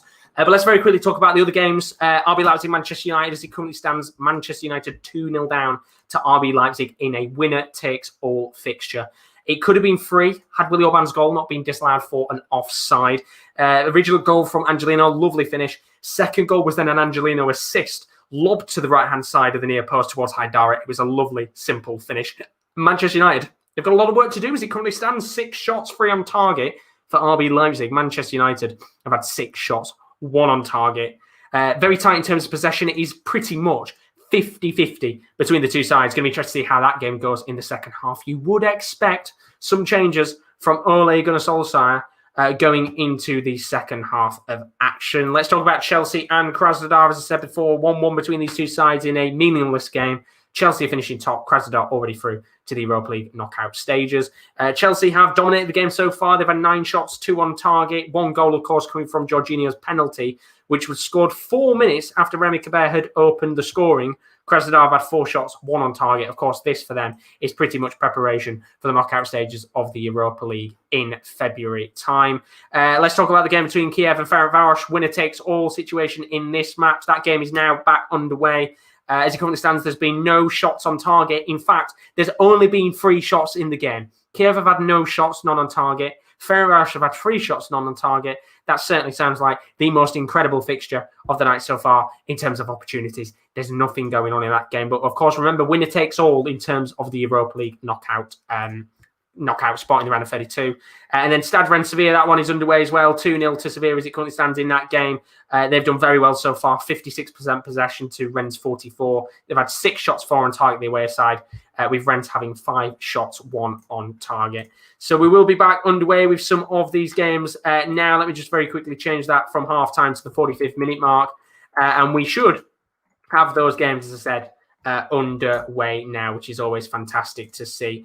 Very quickly, before Manchester United and RB Leipzig get underway with their fixture, here's a quick look at what's still to come on the channel. If you're new, as always, do leave a like and a subscription. It is very greatly appreciated on the Champions League Goal Show, because we are back for the final Champions League Goal Show tomorrow night, 7:45. There are some incredible fixtures to take place at 7:45 tomorrow. We've got an incredible weekend of watch-alongs. Manchester Derby from 5:15 on the Saturday, 12th of December. And then right after that, we've got the Madrid Derby at 10 to 8. What a game that's going to be in La Liga. And then on Sunday, we have PSG, who are taking on Olympique Lyonnais from 7:45 in Ligue 1. Should be a good match, that one. Then, of course, Monday, you can join us live for the round of 16 draw at 10:45 a.m. The draw starts at 11. And then straight after that, we'll be going into the Europa League round of 32 draw. You can find out which team's going to be facing who on Monday, early morning in the UK. And then in terms of our other sporting stuff, the Abu Dhabi Grand Prix, the final Grand Prix of 2020, takes place on the 13th of December at 1 o'clock. And then we have Ali Pali action. The World Darts Championship kicks off on the 15th of December. We're live from 10 to 6. It's going to get messy, and hopefully we should get some 9 darters. That is from the 15th of December. But as for now, we are back underway with tonight's fixtures in the Champions League. I am currently watching the game between RB Leipzig and Manchester United. Rowan is keeping his eyes out on the game between Barcelona and Juventus. And Kieran, as for now, is keeping us up to date with what's going on at the PSG Istanbul game. If the game is abandoned, he will have the unfortunate job of watching the game that's had no shots on target, Kiev Ferencváros. He's probably hoping that game gets back underway between PSG and Istanbul Basaksehir. But let's quickly talk about what you guys have been saying in the chat. I know a lot of you have put comments in there. I do apologise in terms of waiting to look at the comments. Liam saying, I think if you're racist, you should be sacked on the spot. Completely agree with you. He should be kicked out straight away. Absolutely disgusting. Sebastian in the stream, good to see you as always, buddy. He's saying that most definitely. Bernard's put point is, he identified Demba, so he could have said his name or his number, anything. Completely agree with you on that one. And then we've got another comment as well. I need Demba Ba to come out and score a super hat trick. I'm not even depending on these fools again. As a Man U fan, completely agree with you. I think a lot of people want to see Demba Ba go on and score in that game now. And then Kaz put, Ole's made a change at half-time. I'm shocked. So am I. I can't believe he's actually made a change in this game. Usually he waits till the 70th, 80th minute and makes a change. But for those of you wondering who is that substitution, Alex Tellers has come off the pitch. And Donny van de Beek has come on. So a slight tweak of the system there for Manchester United. as they look to get 3 goals back in this game. And then we've had a quick comment in the chat from Sebastian as well. Good to see you as always, buddy. It says predictions for Real Gladbach and into Shakhtar. I think now the neutral in me wants Gladbach to win, and I want Shakhtar to win, because then it means that both those teams go through to the next round, and Real and Inter both get dumped out. One of them into the Europa League, one of them into to nothing, because they've both been pretty crap, haven't they? Let's be honest. I'm hoping Gladbach win 3-1, and I'm hoping that Shakhtar win 7-1. No, if I'm being realistic, 2-1 win for Shakhtar. Let's hope there's goals. But there has been a chance in the game that Rowan is currently watching between Barcelona and Juventus. The question is, are Barcelona getting back into the game, Rowan? Or is it a chance for Juventus? It's Juventus, but we could have a penalty. We could technically have 2 penalty shouts. First of all, the cross comes in. Arejo, the rookie, Arejo, what's it called? Arejo went for the header, bounced into Ronaldo. Referee didn't give it. When the ball's coming back across the box, Cuadrado goes to hit it, and it hits Lenglet's hand. It very clearly hits Lenglet's hand. If Cuadrado's should take his time with this, yeah, he's gonna hang on, because I think it clearly hits Lenglet's hand. McKennie should be put. Lenglet clearly blocks, and McKennie should be would have put it in if it doesn't touch his hand. I'll keep with you just because the referee's checking his hand. I'm going to watch it. It bounces off Arejo's leg. That's a penalty. McKennie's about to hit it, and Lenglet just sticks his hand out. I'm seeing that as well. That has to be given as a penalty, surely. Sure. I'd be very surprised if this isn't given. The referee's backing up. He's going to go to he's going to go to the monitor. It's got to be given as a penalty now. If he's going to the monitor, I think that's clear and obvious for anything. Well, I'm going to just quickly update on the Manchester United game, because we've got a corner here for Manchester United. Bruno Fernandes is going to whip the ball into the box. He tries to get onto the head of McTominay. It's partially cleared away. Although Manchester United have got the ball back here, and it's not going to come to anything. So, 9 times out of 10, Rowan, when the referees go to the monitor, pretty much they tend to give the decision. Yeah, he's standing here for a long time. I think he's really making sure here, but that Ronaldo penalty shot is not. He's blown his whistle. Penalty. Yeah, we knew it was coming. It's clear. Thing is, Lenglet even looking. Pirlo's calling for a yellow. If it's a yellow, it'll be a second. I think it will be a second. Question is he going to give it? Well? The penalty's given. I'm just wondering if he's going to give a yellow. I think in that situation, if you watched the game, I think it'd be a little bit harsh to give that as a yellow, but you never know here. I was confused why Bonucci complained. Then he's just saying it should be a yellow. He's not going to give a yellow because I think Lenglet ain't even looking. That's the thing. It's not like it's an on purpose. Koeman's he's talking to the entire bench. Dybala is laughing at him, which is quite funny. He is I've literally just seen it now. Dybala, and I don't know who the guy next to him is, but they're both laughing at Koeman as he's ghost band. But Ronaldo scored tonight. Can Stego be a hero? Ronaldo hits it, bottom left, lovely penalty. 3-0 Juventus. My lord, and that is a massive goal, because it means that Juventus will now go to the top of the group as it currently stands. Of course, they need a 3-goal deficit against Barcelona, so there's still time for them to get back into it. But Ronaldo right now, star of the show as always. The thing is, what a performance by Weston McKennie. Scores a goal and also wins the penalty. That little flick just puts Lenglet on edge. And they're 3-0 up, and the thing is, the end of the first half, they were all Barca, but this could shift the game entirely in Juve's favour.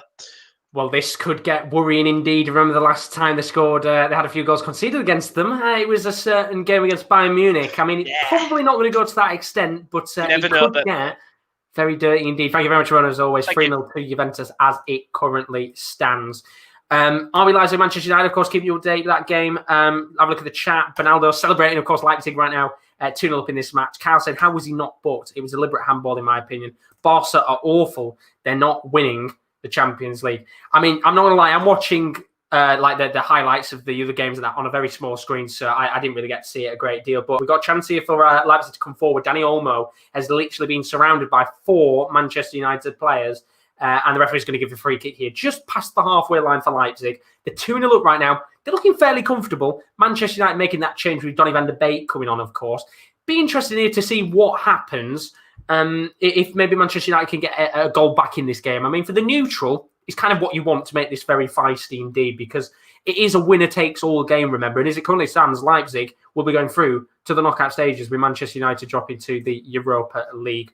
Chris has put Conte quickly, Rigi, definitely affected Barcelona. And then Lex has put Barca, going to be going back to the period in the early 2000s once Messi leaves. And of course, Messi, I think he's probably going to leave, if I'm being honest. I don't think he'll be there next season. I'd be very surprised indeed. And then Bernardo, of course, said about how Cadiz beat Barcelona. They're technically to be 2 defeats in a row for Barca. They're giant killers. Sociedad on top of the Liga is interesting this year, and I love it. And that's why when we did the La Liga watch-along at the weekend, it's so good right now, La Liga. Really enjoyable because we've got no idea what's going on right now. I'm being told to check Twitter by Kieran. I'm going to try and see what's going on in this situation here. Give me 2 seconds. But we've got a free kick here for Manchester United. Bruno Fernandes is going to whip a ball into the box. And it's a really, really poor cross indeed. It doesn't come to anything.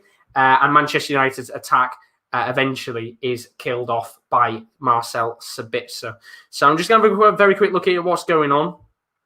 Like if the tweet actually loaded up. As it currently stands, we're about 50 minutes into tonight's games. Leipzig 2-0 up against Manchester United. Juventus 3-0 up against Barcelona. Chelsea in a stalemate 1-1 draw with Krasnodar. And then Sevilla 2-0 up against Stade Rennes with Kiev. Ferencváros still 0-0. Now, Simon Stone has just tweeted out something on the game. He's just said UEFA have just come out with something on the match tonight between PSG and Istanbul. Following an alleged incident involving the fourth official, match has been temporarily suspended. After consultation with both teams, it's agreed the match would restart with a different fourth official. UEFA will thoroughly investigate the matter and there'll be further communication made in due course. Now, whether that game is played, I assume tonight, I don't know. Whether this game will be played tomorrow, because I guess they can still play it tomorrow, or they could play it on Thursday, I guess. I don't know what's going to happen, but as for now, there will be an investigation into it, further communication in due course. I don't know in terms of what's going to happen. I presume the match will continue tonight, and as I think Kieran's literally just put it, presume there'll be another fourth official that will come on and sort out the game today. But that's the statement as for now in terms of what's been going on. We've got a substitution in the game between Barcelona and Juventus. Junior Firpo and Umtiti have both come onto the pitch. Longley and Alba have both come off. Of course, Longley very close to being sent off in that game against Juventus. And there's also been a goal in the game between Dinamo Kiev and Ferencváros. Let's find out who scored that goal in just a moment's time. But let's have a look at the comments as well. Chris saying Lionel Messi wants to leave, as you can tell. Completely agree with you on that one. And then let's put my issue with the whole Basaksehir thing is that officials that don't know English or other people involved in the game are allowed to referee, especially the fourth official. He should know all the assistants and bench players. You're spot on. You're absolutely spot on, Alexa. But let's talk about the goal in the game between Dinamo Kiev and Ferencváros, because it is a goal for Dinamo Kiev in the game that is must win for both teams in terms of getting through to the Europa League knockout stages. Kiev have taken the lead. Depending with the goal, it's 1-0 Dinamo Kiev, and that is the first shot on target of the night that has ended in the back of the net, which is fantastic to see in that game. Kiev one step closer to the Europa League round of 32 knockout stages. There's a substitution in this match between Leipzig and Paris Saint-Germain, Leipzig and Manchester United. 2 substitutions, in fact. Yusuf Poulsen is coming onto the pitch alongside, I think, Justin Kluivert as well as coming on. So the first player coming off is Danny Olmo. He's substituted for Justin Kluivert. And the second player to come on to the pitch for Yusuf Poulsen is going to be, just seeing what's happening here, just showing us Justin Kluivert on the screen coming on, of course. I think he scored against Bayern at the weekend. I'm pretty sure it was Forsberg who came off. So Forsberg coming off and Olmo means that be interested to see what happens there with an actual proper striker on the pitch now for RB Leipzig. Chris is putting in the chat, right decision for officials should be removed. Shouldn't be at no football game ever again. No excuses. You should know everyone in the stadium, on the bench and on the pitch. That is exactly what we've all said. We completely agree with it. It's ludicrous. It completely tars everything that's going on in the Champions League tonight. I think we've just had a chance of the game between Barcelona and Juventus. It was a hands-on head moment there for Rowan. The question is, who had that chance? It was Griezmann. Free kick comes in from Messi, and Griezmann flicks it on, and Buffon looks lost, and it just hits the crossbar and goes out. Barcelona have had so many chances. Also, I thought Griezmann had come off. I thought it was Braithwaite for Griezmann. No, it was Trincao for Braithwaite. So going obviously 2 up front. But yeah, that was a chance. Thank you very much, Rowan, as always. Big chance there in the game between Barca and Juventus. 3-0 as it currently stands, and well, Griezmann's still on the pitch. Could maybe have a few more goals, do you think? Yeah, the thing is, it wasn't actually awful. He was one of the players trying to flick on. He's just on the ball, like with his feet. Wasn't good that first half. But but in the air, he was winning headers, just not getting them on target, I think is best to say. But Juventus are coming again. No, they're not. Well good. Thank you very much, Rowan. 3-0 as it currently stands between Juventus and Barcelona. Got a chance even the game between RB Leipzig and Man United. Haidara just to the edge of the box, can lay the ball to Mukiele on the right wing. He tries to flick a ball into the box towards the path of Yusuf Poulsen. The ball's just a little bit too weak, and eventually, I think there's going to be a foul here for Manchester United. I think Kevin Campbell there giving away a foul. And it's one of those right now where Manchester United, even this second half, haven't really done much, to be honest with you. I don't know whether you'd agree with me, Kyle, if you are in the stream. It's been very, very quiet indeed. Very, very quiet. I'm just looking on Twitter. There's an update in terms of the game. So right now, of course, we said earlier on with the match between PSG and Istanbul that the president came out and said that the players will not come back out onto the pitch if the fourth official still has a part in the match. I'm going to stop for a second, though, because there's Leipzig chance it's not come to anything in the end. Now, UEFA's problem is that they need 2 officials at least in the VAR truck. They currently don't have another fourth official available, which is why, of course, we've got currently suspension in play. As I said, I assume that suspension will be lifted tonight. I guess they still have enough time to play this match. There is a certain point where the game would have to be cut off in terms of being played. But as for now, still suspended in that match. Hopefully they can get a fourth official to get that game done and dusted. But as for now, that fourth official, of course, will not be playing a part in that game by the request of the Basaksehir president and the players. And I'd be very shocked, of course, to see if what happens afterwards, the aftermath of this whole situation. But we've got a yellow card in the game between Barcelona and Juventus. And, well, the player who's just come onto the pitch, Umtiti, has got a yellow card to his name, which means he's now under pressure to not get himself sent off, just like Longley was earlier. So a few yellow cards coming out for the back line of Barcelona. But if you have enjoyed the stream so far, do leave a like and a subscription. As always, it's very greatly appreciated. This is the Champions League Match Day 6 goal show. I can't believe we're at the final match day of action. It's a shame because after this Tuesday, there is no more Champions League football until February next year, which means your Tuesdays and your Wednesdays will be a little bit quieter on this channel. In terms of football, there'll still be plenty of content to come on the channel because we've got lots of sports going on. With the darts, we're on a Tuesday night. We love to see it. You're going to see a different watch along in terms of how I'm going to run the darts. But we've got one more match day of action, one more in the Champions League, which is tomorrow from 7:45. But let's continue with tonight's action because we've got a free kick here for Manchester United in a very good position.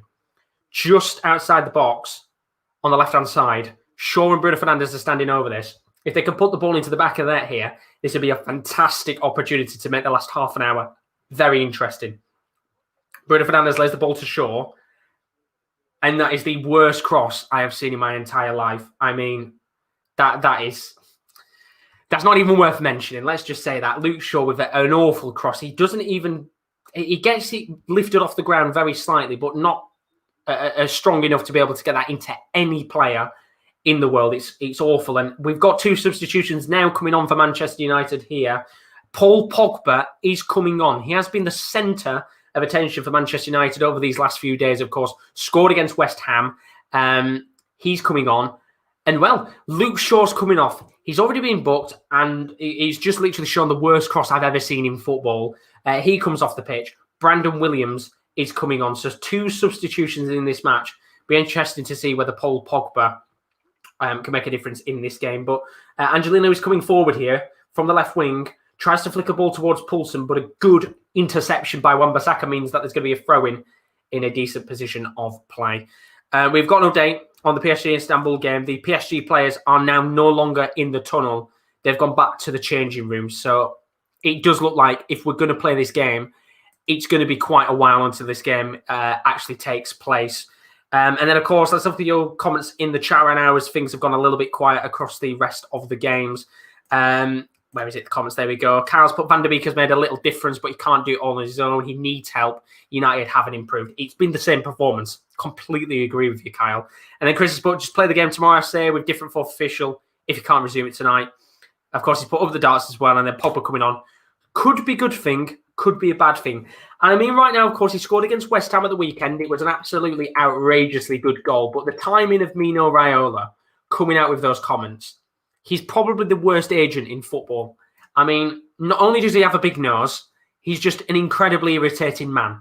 He's absolutely irritating. I mean, Rowan's looking at me saying he's confused. He's got a massive nose.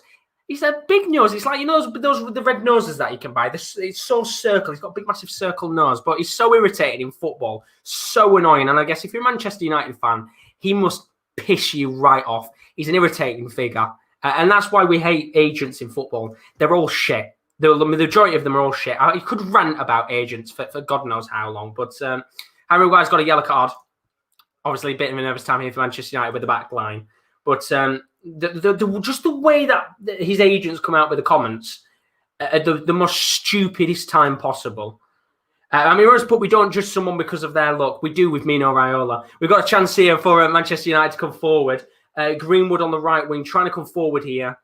He's giving the ball away there, Willie Orban, with some very good work there at the back. But agents, they're annoying. They're very annoying. And Justin Kluivert as well. He's been on the pitch for about 2 minutes. He's also gone into the book as well. So a few yellow cards coming out in this game. But yeah, it's one of those right now where if Pogba wants to try and redeem himself in some way, he's got to get a goal. But I've just seen once again, it's a hands-on-the-head moment for Rowan in the game between Barca and Juventus. 3-0 to Juventus as it currently stands. Who's had the chance, Rowan? It's great plays, Barcelona.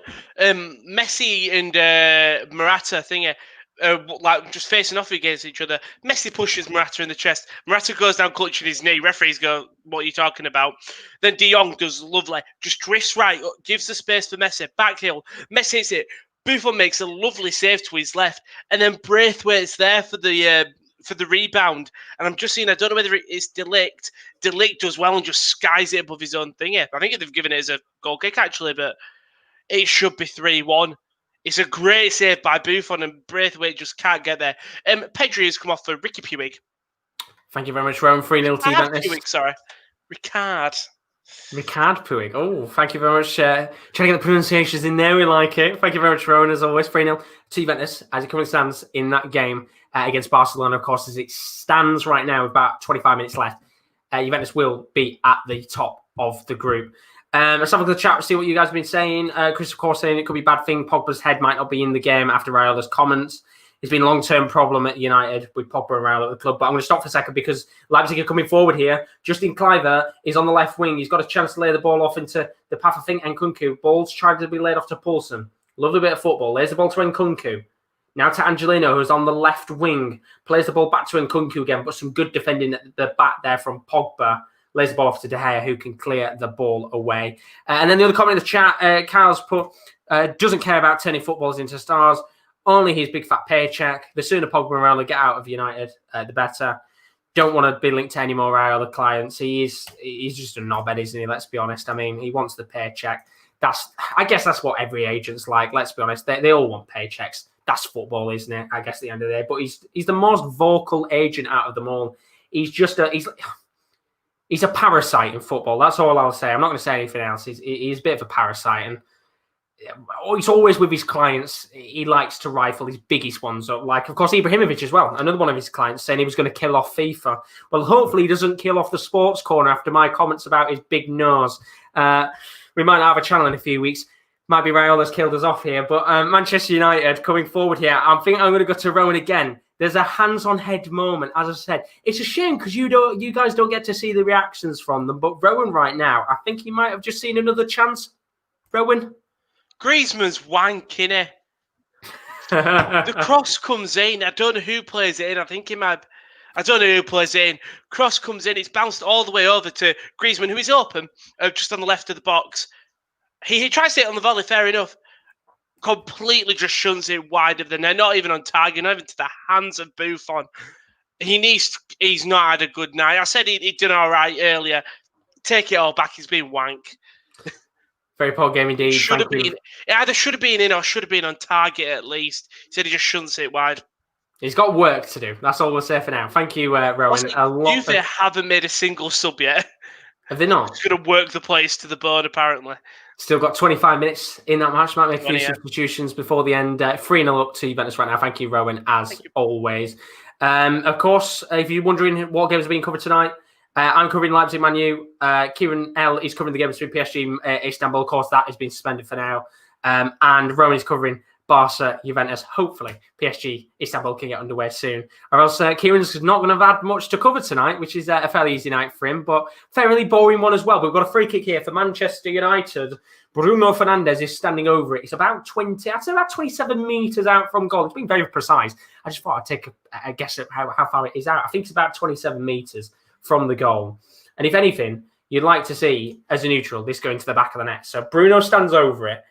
If there is one time where Manchester United need him to come up and not prove himself, but get a goal, it's now. He steps up to the spot. Oh, he hits the bar. It was a lovely free kick, and Golatsky, I think, was beaten in that situation, but it rattles off the bar, comes back to Leipzig, and eventually I think there's going to be a free kick given here for Brandon Williams, who's just come on, trying to stop the counter-attack for Justin Kluivert, and that was a massive chance for Manchester United to get back in this game, and had that just been a little bit lower, that was in the back of the net. Golatsky was beaten.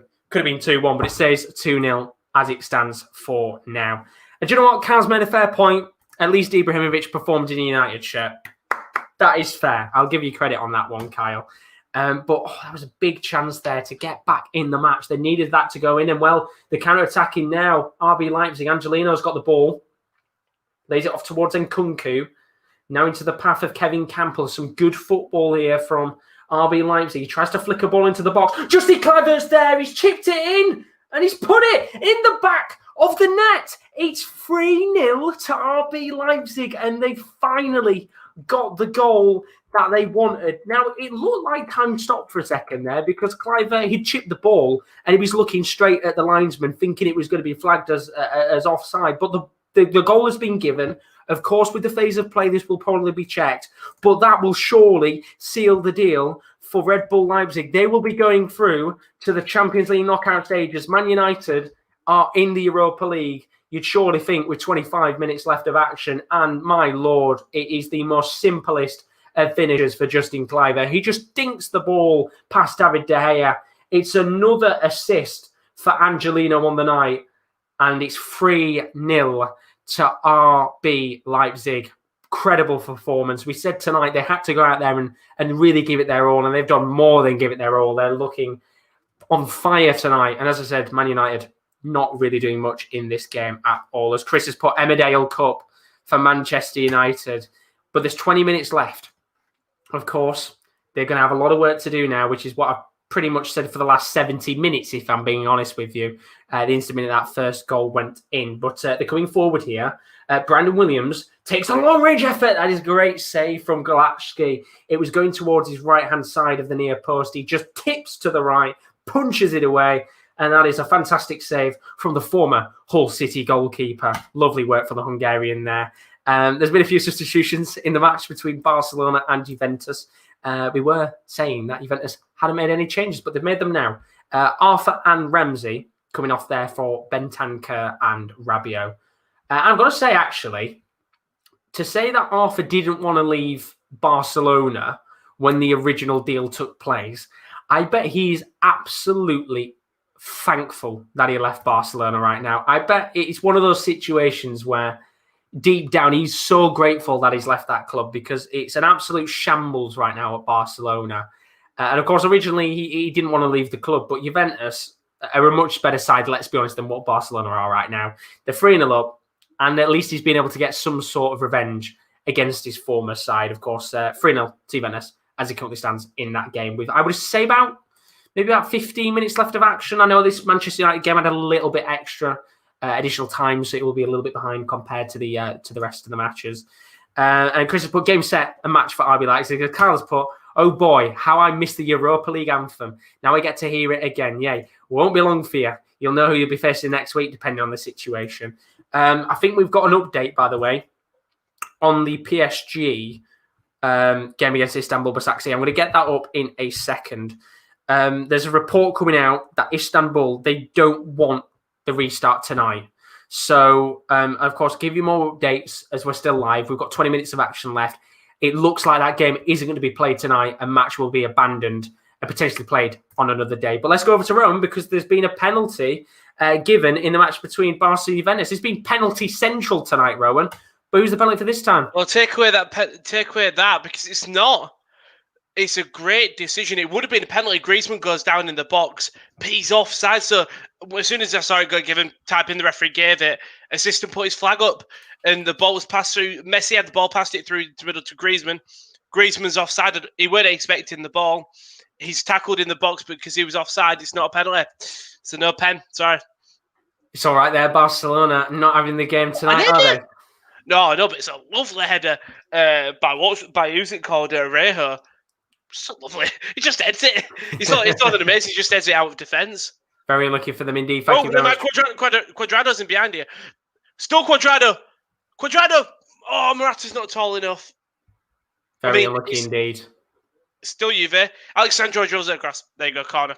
There we go. Big chances. Been a good game so far. 3-0 to Juventus as it currently stands. We have about 15 minutes left of action. Thank you very much, Rowan, as always. We've had a few little opportunities for Manchester United to come forward here with 18 minutes left of action as it currently stands. It's still 3-0 in this game to RB Leipzig. With not a great deal of time left. There was one very good save from Galacki beforehand. Greenwood with a lovely turn inside the box on the left wing. He took a shot on goal. He drilled it down low. Galacki once again pushing the ball to the right-hand side of his post, clearing it away, and he's had some lovely saves to make in the last 10 minutes. Still 3-0 to RB Leipzig in this match. Cal's put in the chat, United need new centre-backs to CDM, Maguire, Lindelof, McTominay, crap, Matic is done. Why wasn't Tuanzebe playing? But we're going to go back to the game between Barca and Juventus. Surely not a fourth for Juventus, Rowan? It is a fourth for Juventus. This time it was that corner that I talked about. Alexandro flicks it, Cuadrado crosses in. Alexandro then flicks it in, and Bonucci, it could be offside. Oh, could be offside. Big call. Cross comes in. Alexandro flicks it back further into the box. It hits. Who does it? It hits Ronaldo. Ronaldo shoots, and then it comes off Bonucci's chest. So they'll be checking it for offside. So the Sancho is they're checking to see if it comes off Ronaldo or not Griezmann. So if it's come off Griezmann, it's a goal. If it's come off Ronaldo, it's VAR. It's being checked by VAR. It'll be checked here just because if it's come off Ronaldo's fault, Bonucci's offside. If it's not, it's come off Griezmann. I think Kieran's looking at this. This is a tough decision from the referee. He'll need the opposite. He needs the opposite angle. That's exactly what I was going to say. It's a very awkward angle from where you could see it was from behind. But whether it's going to be given as a goal or not. No goal. No goal. Still 3-0 to Juventus. A shame for them indeed. But yeah, shame. It's one of them ones that you can make a decision. It looks like it comes off Ronaldo, so you go with your on-field decision. It's what we talked about the weekend with the VAR and stuff. It was clear enough. It wasn't clear and obvious to go with the on-field decision. Thank you very much, Rowan. Still 3-0 to Juventus. It could have been 4 had the goal counted there for Bonucci. We've had a decent little chance just a moment ago in this game for Justin Clement to get his second goal. He's just outside the box towards the left-hand side of the near post. He tries to curl the ball into the bottom left-hand corner. De Gea just misses the ball and it's tipped. Well, they're not tipped away. It's a missed opportunity from Cliver, which De Gea did try and dive for. If you use stream, as always, do leave a like, subscription. Thank you very much for joining us for the Champions League Matchday 6 Goals show. We'll keep you up to date with everything that's going on in the final 15 minutes of action. As it currently stands, Leipzig 3-0 up against Manchester United. Poor performance tonight for Man United in there. Pretty much, it was a Champions League final for them right now in terms of trying to get through to the next stage. Juventus also 3-0 up against Barcelona. Good performance from Juventus tonight. Could have had 4 had Bonucci's goal not been disallowed a moment ago. It's still 1-1 between Chelsea and Krasnodar, a game that doesn't really mean anything, to be honest. Chelsea finishing top, Krasnodar in third, as is the game between Sevilla and Stade Rennes. Still 2-0 to Sevilla in that game. Sevilla finishing second. Stade Rennes are bottom of the group, no matter what happens. Oh, we've just had a big chance in the match for, I think it was Marcus Rashford there, and I don't know whether that would have been flagged as offside or not, but it was a lovely ball into the box. I think it was from Bruno Fernandes. Tries and guides it towards the head of Marcus Rashford. It doesn't come to anything in the end. But I was going to go to Rowan there for a second. Apparently there was a red card, but it's not been given in the end there. So no red card in that match. And then, of course, as I said before, the game between PSG and Istanbul. If you haven't seen what's happened in this game, there was an alleged incident with the fourth official for a racist remark on an Istanbul Basaksehir assistant manager. The game has been suspended. The Istanbul players, they don't want to play the match tonight, although UEFA are looking into what has gone on. They don't want the fourth official who was in the game to be there. UEFA probably trying to look for a fourth official to be able to come into the game and try and get it done. But as for now, I'm pretty sure that match is going to be abandoned today and won't be happening. Whether it happens or not, I highly, highly doubt it. I'm literally just seeing right now on my screen that some of the staff members are picking up some of the, I think, PSG players' kind of coats and stuff, which to me means the game is probably off tonight and we won't see the game happening. So up to now, that match looks like it's going to be abandoned altogether. Kaz put, United needs new strikers. Rashford been crap for us every time I watch him. Martial's been poor. Both are overrated. Harsh, but I don't care. And a new manager. Ole, you're done. Please leave or get sacked. I'll gladly pay for your taxi. It's been a poor game tonight for Man U. It genuinely feels like, I've got to say, if you're a Manchester United fan, which, as I said, as a neutral, I'm not a Man United fan, but I've got to say, it just doesn't look like they've turned up tonight. Genuinely doesn't look like they've turned up tonight. But they've got a chance here to come forward because Greenwood's on the left wing. He's gone down in the box, and the referee has given Manchester United an opportunity to get back into this game. Hold on to your horses, because it looks like Mukiele has given away a penalty here. Greenwood going down in the box. There are 12 minutes left of this game, and Manchester United have a chance to get back into this match. And what we're just seeing it now is a bit of pushing and shoving between Mukiele and Greenwood. He tries to get in front of Greenwood. He goes down Greenwood in this situation. And the referee, without any hesitation, points straight to the spot and gives the penalty. Now, it'd be interesting to see here if this is at least checked. I'd expect it to be checked at the very least. And the Leipzig players, they're protesting around the referee right now, furious at the decision. And I've got to say, I don't think there was a great deal in terms of I think it was Canate as well as being protested. I don't think there was a great deal in terms of the actual chance itself, in terms of how Greenwood was pushed. But I think it's a penalty. And Greenwood's standing over this, I believe. No, he's not. It's going to be Bruno takes it, as you would expect. And Manchester United have a chance for an unlikely comeback.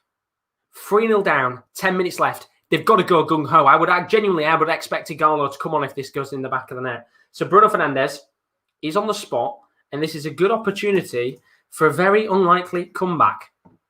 Golacki versus Bruno Fernandes. He steps up, he shimmies his way, he hops, he skips, and he puts the ball in the back of the net. Hold your horses. It's game on here at the RB Leipzig Stadium.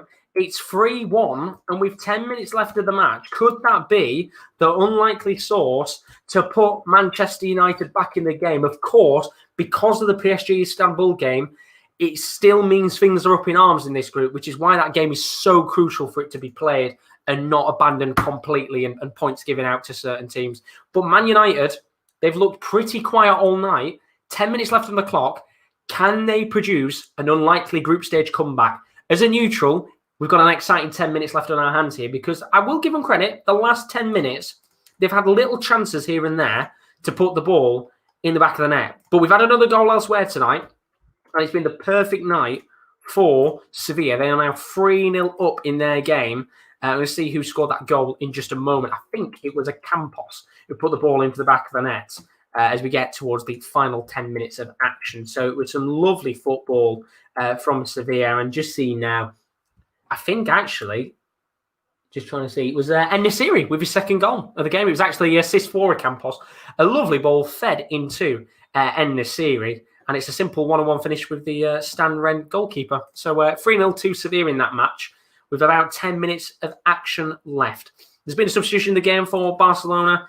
Araujo has come off the pitch and Mingueza has come on. So another change there in a game that is pretty much done and dusted. Remember, Barca only need one goal in that game to try and to go to the top of the group. So I'll be interested to see whether they maybe can get one goal in this match. But let's talk about the Manchester United game because Man U are coming forward here. There's a ball fed to the left wing towards Brandon Williams, but that is some exceptional defending at the back from Canate, who makes up for the complaints and the moans and the tackles earlier on.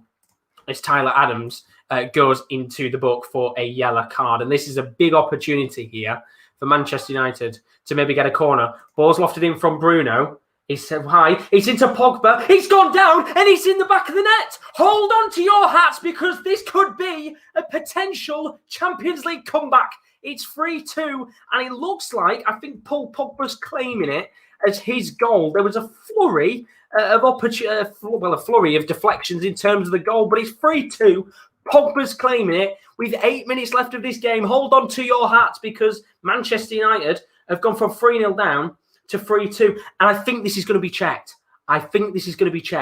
Pogba's header looks, and I think there was calls to potentially hit Maguire's hand. Looking at the replay, I don't think it goes onto his hand here. This is going to be a tight call. I think this will be checked. Now, I don't know if I don't have the sound on, but I think this is going to be checked here. It looked like, I'm guessing in terms of this, that it'll just be checked just to make sure, but it could potentially hit Harry Maguire's hand. But the referee has given the goal. It counts as a goal. Manchester United 3-2. They're back in the game. They've got 8 minutes left of this match to try and salvage what would be a massive point. Remember, a point could be enough for them to go through to the next stage. Of course, we don't know what's going on with that Manchester United, the PSG Istanbul game, because that is currently going to be abandoned. But in terms of how it stands right now, Manchester United will go through if they avoid defeat to Leipzig. United will finish first if they avoid defeat and PSG don't beat Istanbul. Of course, as I said, the PSG game is off right now. We won't be seeing that tonight, I'm pretty sure. As long as they can get one goal back in this game, Manchester United will go through to the Champions League knockout stages. Can they do it? Hold on to your hats. It's a bumpy ride if you're a Man U fan here. And an even more bumpy ride if you're an RB Leipzig fan. But let's keep our eyes out across the other games on the board as it currently stands with about 5 minutes of action left. We've had a substitution in the Barca-Juventus game. Dybala has come onto the pitch with a couple minutes of action left there. And we've also, we haven't had any goals elsewhere. As it currently stands, we've got 5 minutes left on the board in tonight's Champions League action. And the scores on the doors. Leipzig 3, Manchester United 2. What a game this could turn out to be with 10 minutes left. Juventus 3-0 up. Chelsea 1, Krasnodar 1. Kiev 1-0 up against Ferencváros. And Sevilla battering Stade Rennes right now. 3-0. RB Leipzig for a corner here. They are going to the corner flag. They are time wasting already in this game. I think that's a ludicrous decision, in my opinion, to try and time waste with about I'd say about 7 or 8 minutes left if you include additional time. I think there'll be a few minutes at the very least, but they've got to go gung-ho now. And I'm surprised that Manchester United haven't brought on someone like Igalo here, just an extra man up top to try and get something. I think Kieren is. Are you watching the game now as well, Kieren? I don't know if Kieran's watching the game as well. He's watching the game as well. I don't know what is going on. What second are you on, Kieren, right now? You tell me. 84.53. I think we're about the same time, to be honest. If you want, you can stay in for the few minutes just because you haven't got a game. How did the ref give that as a goal kick then? Because that clearly didn't touch Clive at all. Like, come on. But anyway, yeah, thought I'd whack the game on because I don't look like I'm going to have a game tonight, mate. No, which is a shame indeed, but why not bring it in the last few minutes? At least you've got something to do there in the end. But, I mean, what an incredible game this has been. Leipzig 3-0 up. Manchester United 2 goals in 2 minutes. Bruno Fernandes with a goal and assist. Is he about to become the hero once again? Yeah, that's the thing. I saw the penalty. I think it's more Man United attackers stepping across Mukiele than anything else. But it's a penalty for United. It is what it is. It kind of goes that way. Nervous times indeed. It's as we like to call it, it's shitty arse, isn't it, right now? Yeah, if you're both clubs, you are nervous right now. And Paul Pogba, with the goals being given to him, of course there's a few deflections from players, but Pogba with a goal in an important match right now. I have a slight feeling he's going to go on and get the second and get the goal that Man U need. This is it. If anyone wanted to make a script for tonight, that would have been on it, definitely, because it's just the way football works sometimes. It works in mysterious ways, Josh. Well, that's a terrible pass from Pogba. Big chance here now for them to come forward. And, it was a poor ball. I think it was from Justin Kluivert in the end. And ultimately, of course, it's given as an offside. And frustration starting to build now for Leipzig. As I think I saw they're making a change on the touchline. I'm pretty sure Klosterman or Halstenberg. I think it was Halstenberg coming on. It is indeed. Yeah. Halstenberg coming on for Angelino. Yeah, much more defensively sound Halstenberg than Angelino. Angelino's going to get you forward and whip some good balls in. Halstenberg can kind of batten the hatches down, but what an ending to this one, eh? What an ending indeed. Bernal's put frauds. Who was he called it? Cal put, why do we come alive when we go down and only make subs? I'm not buying this as a tactical masterclass if people say it, and then Chris thinks he's jinxed it. I think you might have, Chris. I don't know. I haven't seen enough of the game to see whether it has been a tactical masterclass. I don't know. I'm not gonna lie. I would agree with I'd agree with Carl. I wouldn't say so a tactical masterclass. I just think that Man U have switched on at the right time of the match. But there's going to be a long way to go in this game as they come forward here. Could be a potential chance. Greenwood hits the ball long, lays the ball to Rashford inside the box. It's come towards, I think, the path of was it Williams there? McTominay thought it was. McTominay taking the shot on, but he scuffed it and slipped, and it's gone high and wide. He's absolutely John Terry'd it, but it's nerve-wracking for like people watching. It's unbelievable. It has indeed, and you can see there's three deflections in that situation. It actually comes off one of the Leipzig players. Yeah, Canate. Then the hand of Peter Galaxies, he's flailing for it. It's a little bit of luck, but it's what you need if you're Man United in a game where you look dead and buried not so long ago. This could be a big chance. Justin Kluivert got the ball. He's trying to get his way through, and Harry Maguire's doing very well to hold him off. And maybe there could be a chance here. Lays the ball off to the right-hand side. Poulsen's in the box, tries to flick it towards him. He's gone emphatically down as if he was trying to go get a penalty, but nothing's given in the end. And Manchester United trying to hit on the break here. And now there could be a good opportunity. They're coming forward in numbers. Slight deflection of the ball. Gives it to McTominay. Now going to lay it off to Pogba. Lots of space on the left-hand side here for Marcus Rashford. Tries to cut it. You can see the overlapping run, and that's greedy for Rashford. Takes the shot on straight into the hands of Galaxy, and I love how it's now a watch long, isn't it? It's great for the last few minutes. It's absolutely unbelievable. I'm glad I turned it on. I should have turned it on with 10 minutes to go because I've literally been sat there for 30 minutes doing nothing. Well, it's good. We've mixed it together now. It's a watch-along and a goal show at the same time. Of course, Rowan's still watching that game between Barcelona and Juventus. 3-0 as it currently stands to Juventus with a few minutes left of that one. But they've got 1 minute left of this match with a little bit of additional time. I think we'll probably see maybe 3 or 4 minutes of additional time. Manchester United, all they need is one goal and they will go through to the knockout stages. Yeah, I think... in this situation, it's one of them where you're going to get 5 or something minutes because it's just, there's been lots of stoppages for goals as Kluivert nicks it off to Tuanzebe. Tuanzebe there, very good defending, gets the ball back and eventually it's hoofed away, but comes back to Leipzig once again here. And there is going to be very, very nervous Leipzig and Manchester United fans as well. There's been an update on the Juventus game. There's 4 minutes of additional time in this match. Ronaldo's come off for Chiesa, of course. What a performance tonight for Ronaldo. 2 goals in that match. As he currently stands in the rest of the matches, as we get 4 minutes of additional time in the game between Leipzig and Man United. Chelsea still 1-1 against Krasnodar. Kiev with a tight 1-0 win potentially against Ferencváros. That is at full time. Kiev are through to the round of 32 in the Europa League. Of course, PSG and Istanbul Basaksehir is abandoned because of a racist incident in that match. And Sevilla 3-0 currently against Stade Rennes as we hit the final minutes of action in this game.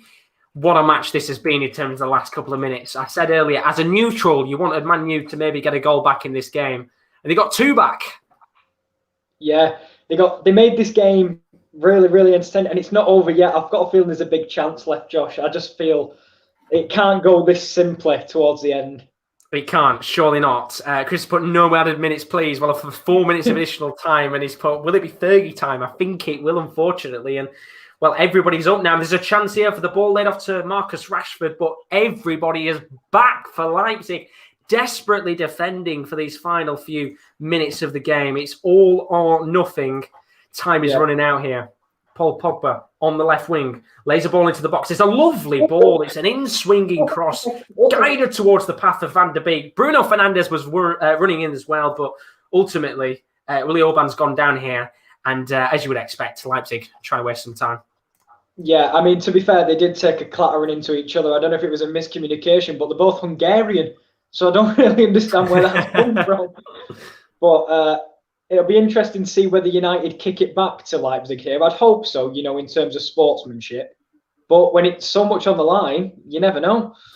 And as well, you would expect and kind of hope that the referee adds a little bit of additional time with the play going down there. So, as you said, they do give the ball back in the end to Galacki, which is very fair. I mean, that would be quite controversial if they'd have tried to have played on in that situation. I think we'd very much have a Leeds v thingy. When Pontus Jansson tried to kick it when they tried to score there? Yeah, it'd be one of them. But 2 minutes to go. Well, I think this, as you said, I think there's one or two more chances in this game, and it's Brandon Williams trying to drive forward on that left-hand side of the pitch. Lays the ball to Maguire, who's hit it long, going to try and get it towards the path of Bruno Fernandes.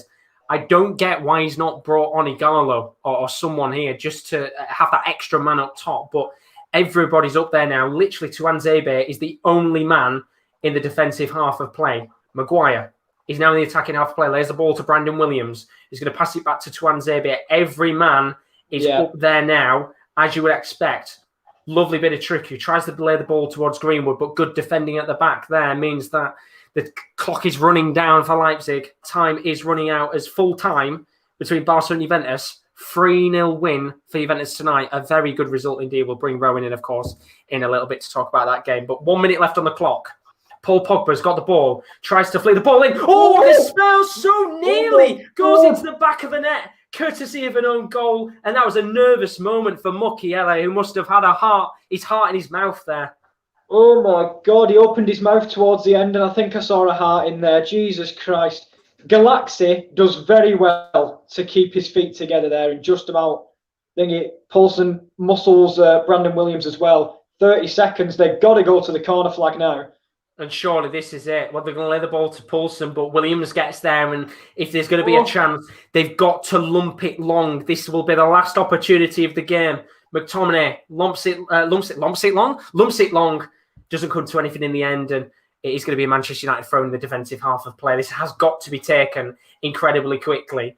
The referee will probably add maybe 10 or 15 seconds on for Willy Orban going down earlier. Pogba flicks the ball, tries to get it towards Rashford. It's going to come towards him, but his touch is heavy, and that will surely be the end of the match, and that is it. Manchester United are out of the Champions League. They will drop down to the Europa League. They thought that they had produced a comeback in this game. There were 3 goals down. They got 2 goals late on, 2 goals from Bruno Fernandes and Paul Pogba in the 80th and 82nd minute. But ultimately, it was too little too late. United dropped down to the Europa League.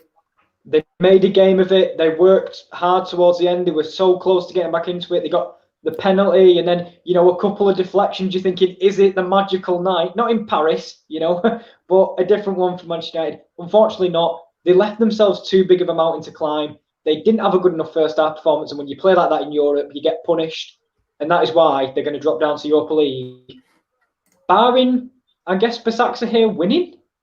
The only way that they could not drop down is, I think Basaksehir would have to beat PSG now. But whether that game goes on, I don't know. But I believe we've got full time across the board in every game tonight. We have indeed the full-time scores of all the games tonight, as you will be able to see on the screen in a moment.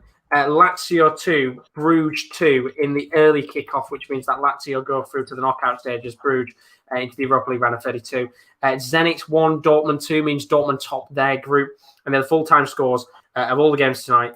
Leipzig 3, Manchester United 2. Barcelona 0, Juventus 3. Chelsea 1, Krasnodar 1. Good point for Krasnodar tonight.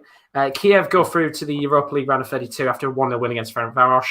And then Stade Rennes 0, Sevilla 3. Let's bring Rowan back into the stream, of course. Rowan, you had a very good game tonight. 3-0 win for Juventus. Good performance. Yeah, really, really good game, back and forth. The scoreline doesn't do Barcelona massive justice. I don't think they were as awful as a 3-0 loss says, but Juventus clinical. They put the ball back in there, so 2 penalties, but then you worked and won the penalties. 2 mistakes, one from Arejo, one for Longley, and good goal from Weston McKennie. Played well, get that top of the group. Very good indeed. 3-0 win for Juventus tonight, which means we can have a look at the standings of all of the groups and see what is going on. So let's start from the bottom, actually. As you can see right now, it does mean that Manchester United will be dropping into the Europa League unless Istanbul Basaksehir beats Paris Saint-Germain. That game has been abandoned. We'll talk about that in a little moment's time. Leipzig will probably top the group, depending on what happens with that game at the Parc des Princes. That hasn't continued on, of course. I said, talk about that in a second. Group G, Juventus have topped the group. They needed 3 goals tonight. They got the 3 goals they needed. 15 points for Juventus, 15 points for Barca.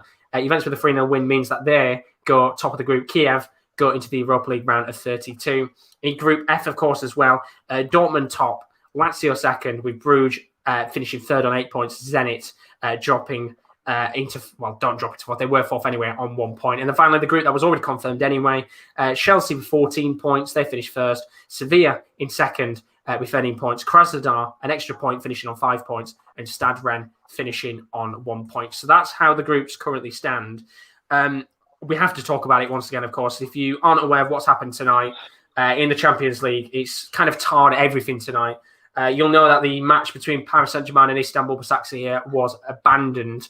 Or still currently suspended. I would say it's abandoned now, to be honest, after a racist remark was made from the 4th official to the assistant manager of Istanbul Basaksehir about 20 minutes into the match. The game's been suspended. The Basaksehir players do not want to come back out onto the pitch.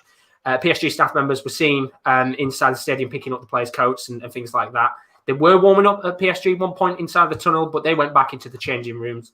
It looks like that game is going to be abandoned. Of course, it completely tars everything that's gone on tonight. We spoke about it earlier in terms of what it does, but how do you go about this? What do you do? Because, this was a very important match. This was an incredibly crucial match for the group, depending on what happened tonight. But in terms of the situation itself, it completely tars tonight's atmosphere in the Champions League. Yeah, it's exactly what we said from the start. It's bigger than football, this. It's not about, sadly, the game tonight, because it's a bit of complete ignorance. I think I'm seeing Paredes completely dressed and leaving, I think that is. So this game I don't think is going ahead at all. I've just seen Basaksehir. Manager seems to have collected all the belongings from the touchline and he's grabbed them and left today. This is just ignorance of the highest order and terrible behaviour from a man that is supposed to be the best of the best in refereeing and managing games. So sadly, as you say, Josh, it's tarred the night. But in terms of the situation, I don't complain about the Basaksehir players not wanting to come out tonight. It's absolutely unacceptable that 4th official needs to be sacked on the spot, never allowed in a VAR truck, never allowed near the game of football ever again. And that sort of stuff isn't acceptable at any level. But, to have it at the highest level kind of highlights just the real problem we have with society still in 2020. And it's a massive shame. I think this game is done. And rightly so, because, it shows unity and it shows that, sadly, sometimes in football, it gets overshadowed, but it's a good move by both teams tonight to stop the game. It's a very good move indeed. Of course, as you said, players have collected their stuff. This game will not go ahead tonight. It's been abandoned. Of course, they had to get another 4th official, which at that point they would have needed 2 match officials in the VAR box, of course, in the box to assess the decisions. They only had 1. The president of Basaksehir came out and said they will not come back out onto the pitch unless the 4th official was changed. That hasn't happened. What happens now? Because in this situation, of course, you can't necessarily just give out points to a team. And I mean, you could say they're quite lucky in this situation that the game hasn't got as much on the line, because it could have had a lot on the line still. But even now, we still have a decision that could influence Manchester United, of course, and PSG in terms of where they finish. This is unprecedented. Usually, sometimes it's a member of the other team calling a member of the other team or something like that, or the fans. Never in my life have I seen a 4th official be the person to do it. So it's neither team's fault at all. No team is to blame. They've come together unified, and that's absolutely brilliant. As you say, Josh, to be fair, there's not really much on the line. So I don't know whether they replay this game tomorrow, which I think is probably what they might do. Fly another 4th official out from wherever they can get one, or if not, kind of just have this as a nothing game, give them a point each, and just scrap it. I don't know what they're going to do, because as we say, this has never happened before. We haven't got anything to base this off.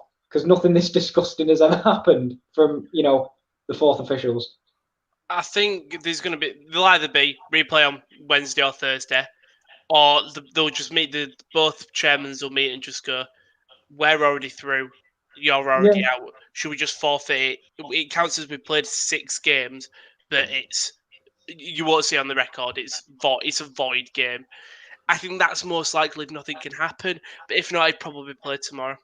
I think the only problem with that is if you do that, I think, as sad as it is to say, the fact is that PSG could still go out the Champions League.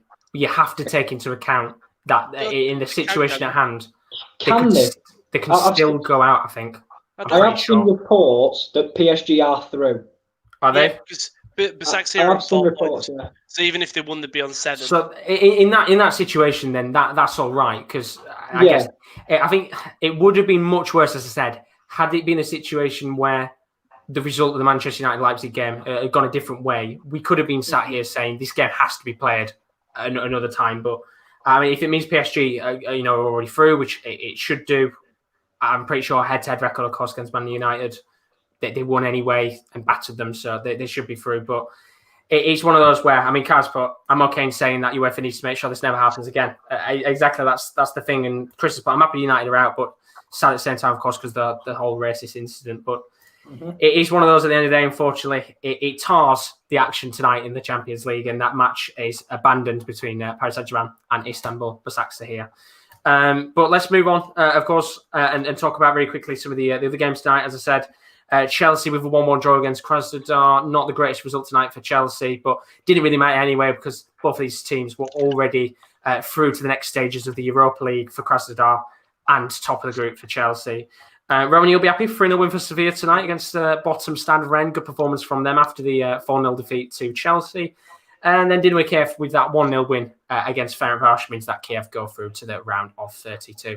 So that is all the action for tonight. Do keep your eyes out, as always, on the channel because there's more content still to come. Tomorrow is the last goal show of the Champions League. We'll be live from 7:45 for what is going to be a fantastic night of Champions League action, which includes that group with Inter and Real Madrid. We then got a weekend of football watch-alongs. Saturday, we've got Man United versus Man City. That's from 5:15. Straight afterwards, we've got the Madrid derby. That's from 10 to 8. That'll be a very good game indeed in La Liga. And then on Sunday, we've got Paris Saint-Germain taking on Olympique Lyon. That'll be live from around 7:45, kickoff at 8. Then keep your eyes out because on Monday, we'll be live with the Champions League round of 16 draw. That's from around 11:15, 10:30 on the 14th of December. And then straight after that, we'll be talking about the round of 32 Europa League draw. And then in terms of the sporting content on Sunday, it's the final F1 Grand Prix of the year. That's from 1 o'clock from the Abu Dhabi Grand Prix with Rowan. He'll be doing his live reactions for that. And then Ali Pali action from the 15th of December from 5:50, the World Darts Championship. Day number 1 kicks off. Should be some good sporting content. But as for now, thank you very much, Kieran, and thank you very much, Rob, as always. Thank you very much, Josh. Thank you, Josh. Very greatly appreciated. We'll be back tomorrow from 7:45. It'll be me, Kieran, Rowan. We'll also have Will and KD with us for the final night of Champions League action. But after tonight's events in the Champions League, don't let it tar. It's been a fantastic night of action, but what we've seen tonight is unprecedented with what we've seen in terms of racism, and it does unfortunately tar what's happening in the Champions League. But as for now, have a fantastic morning, evening, afternoon, wherever you are, and we hope to see you again soon. Good night.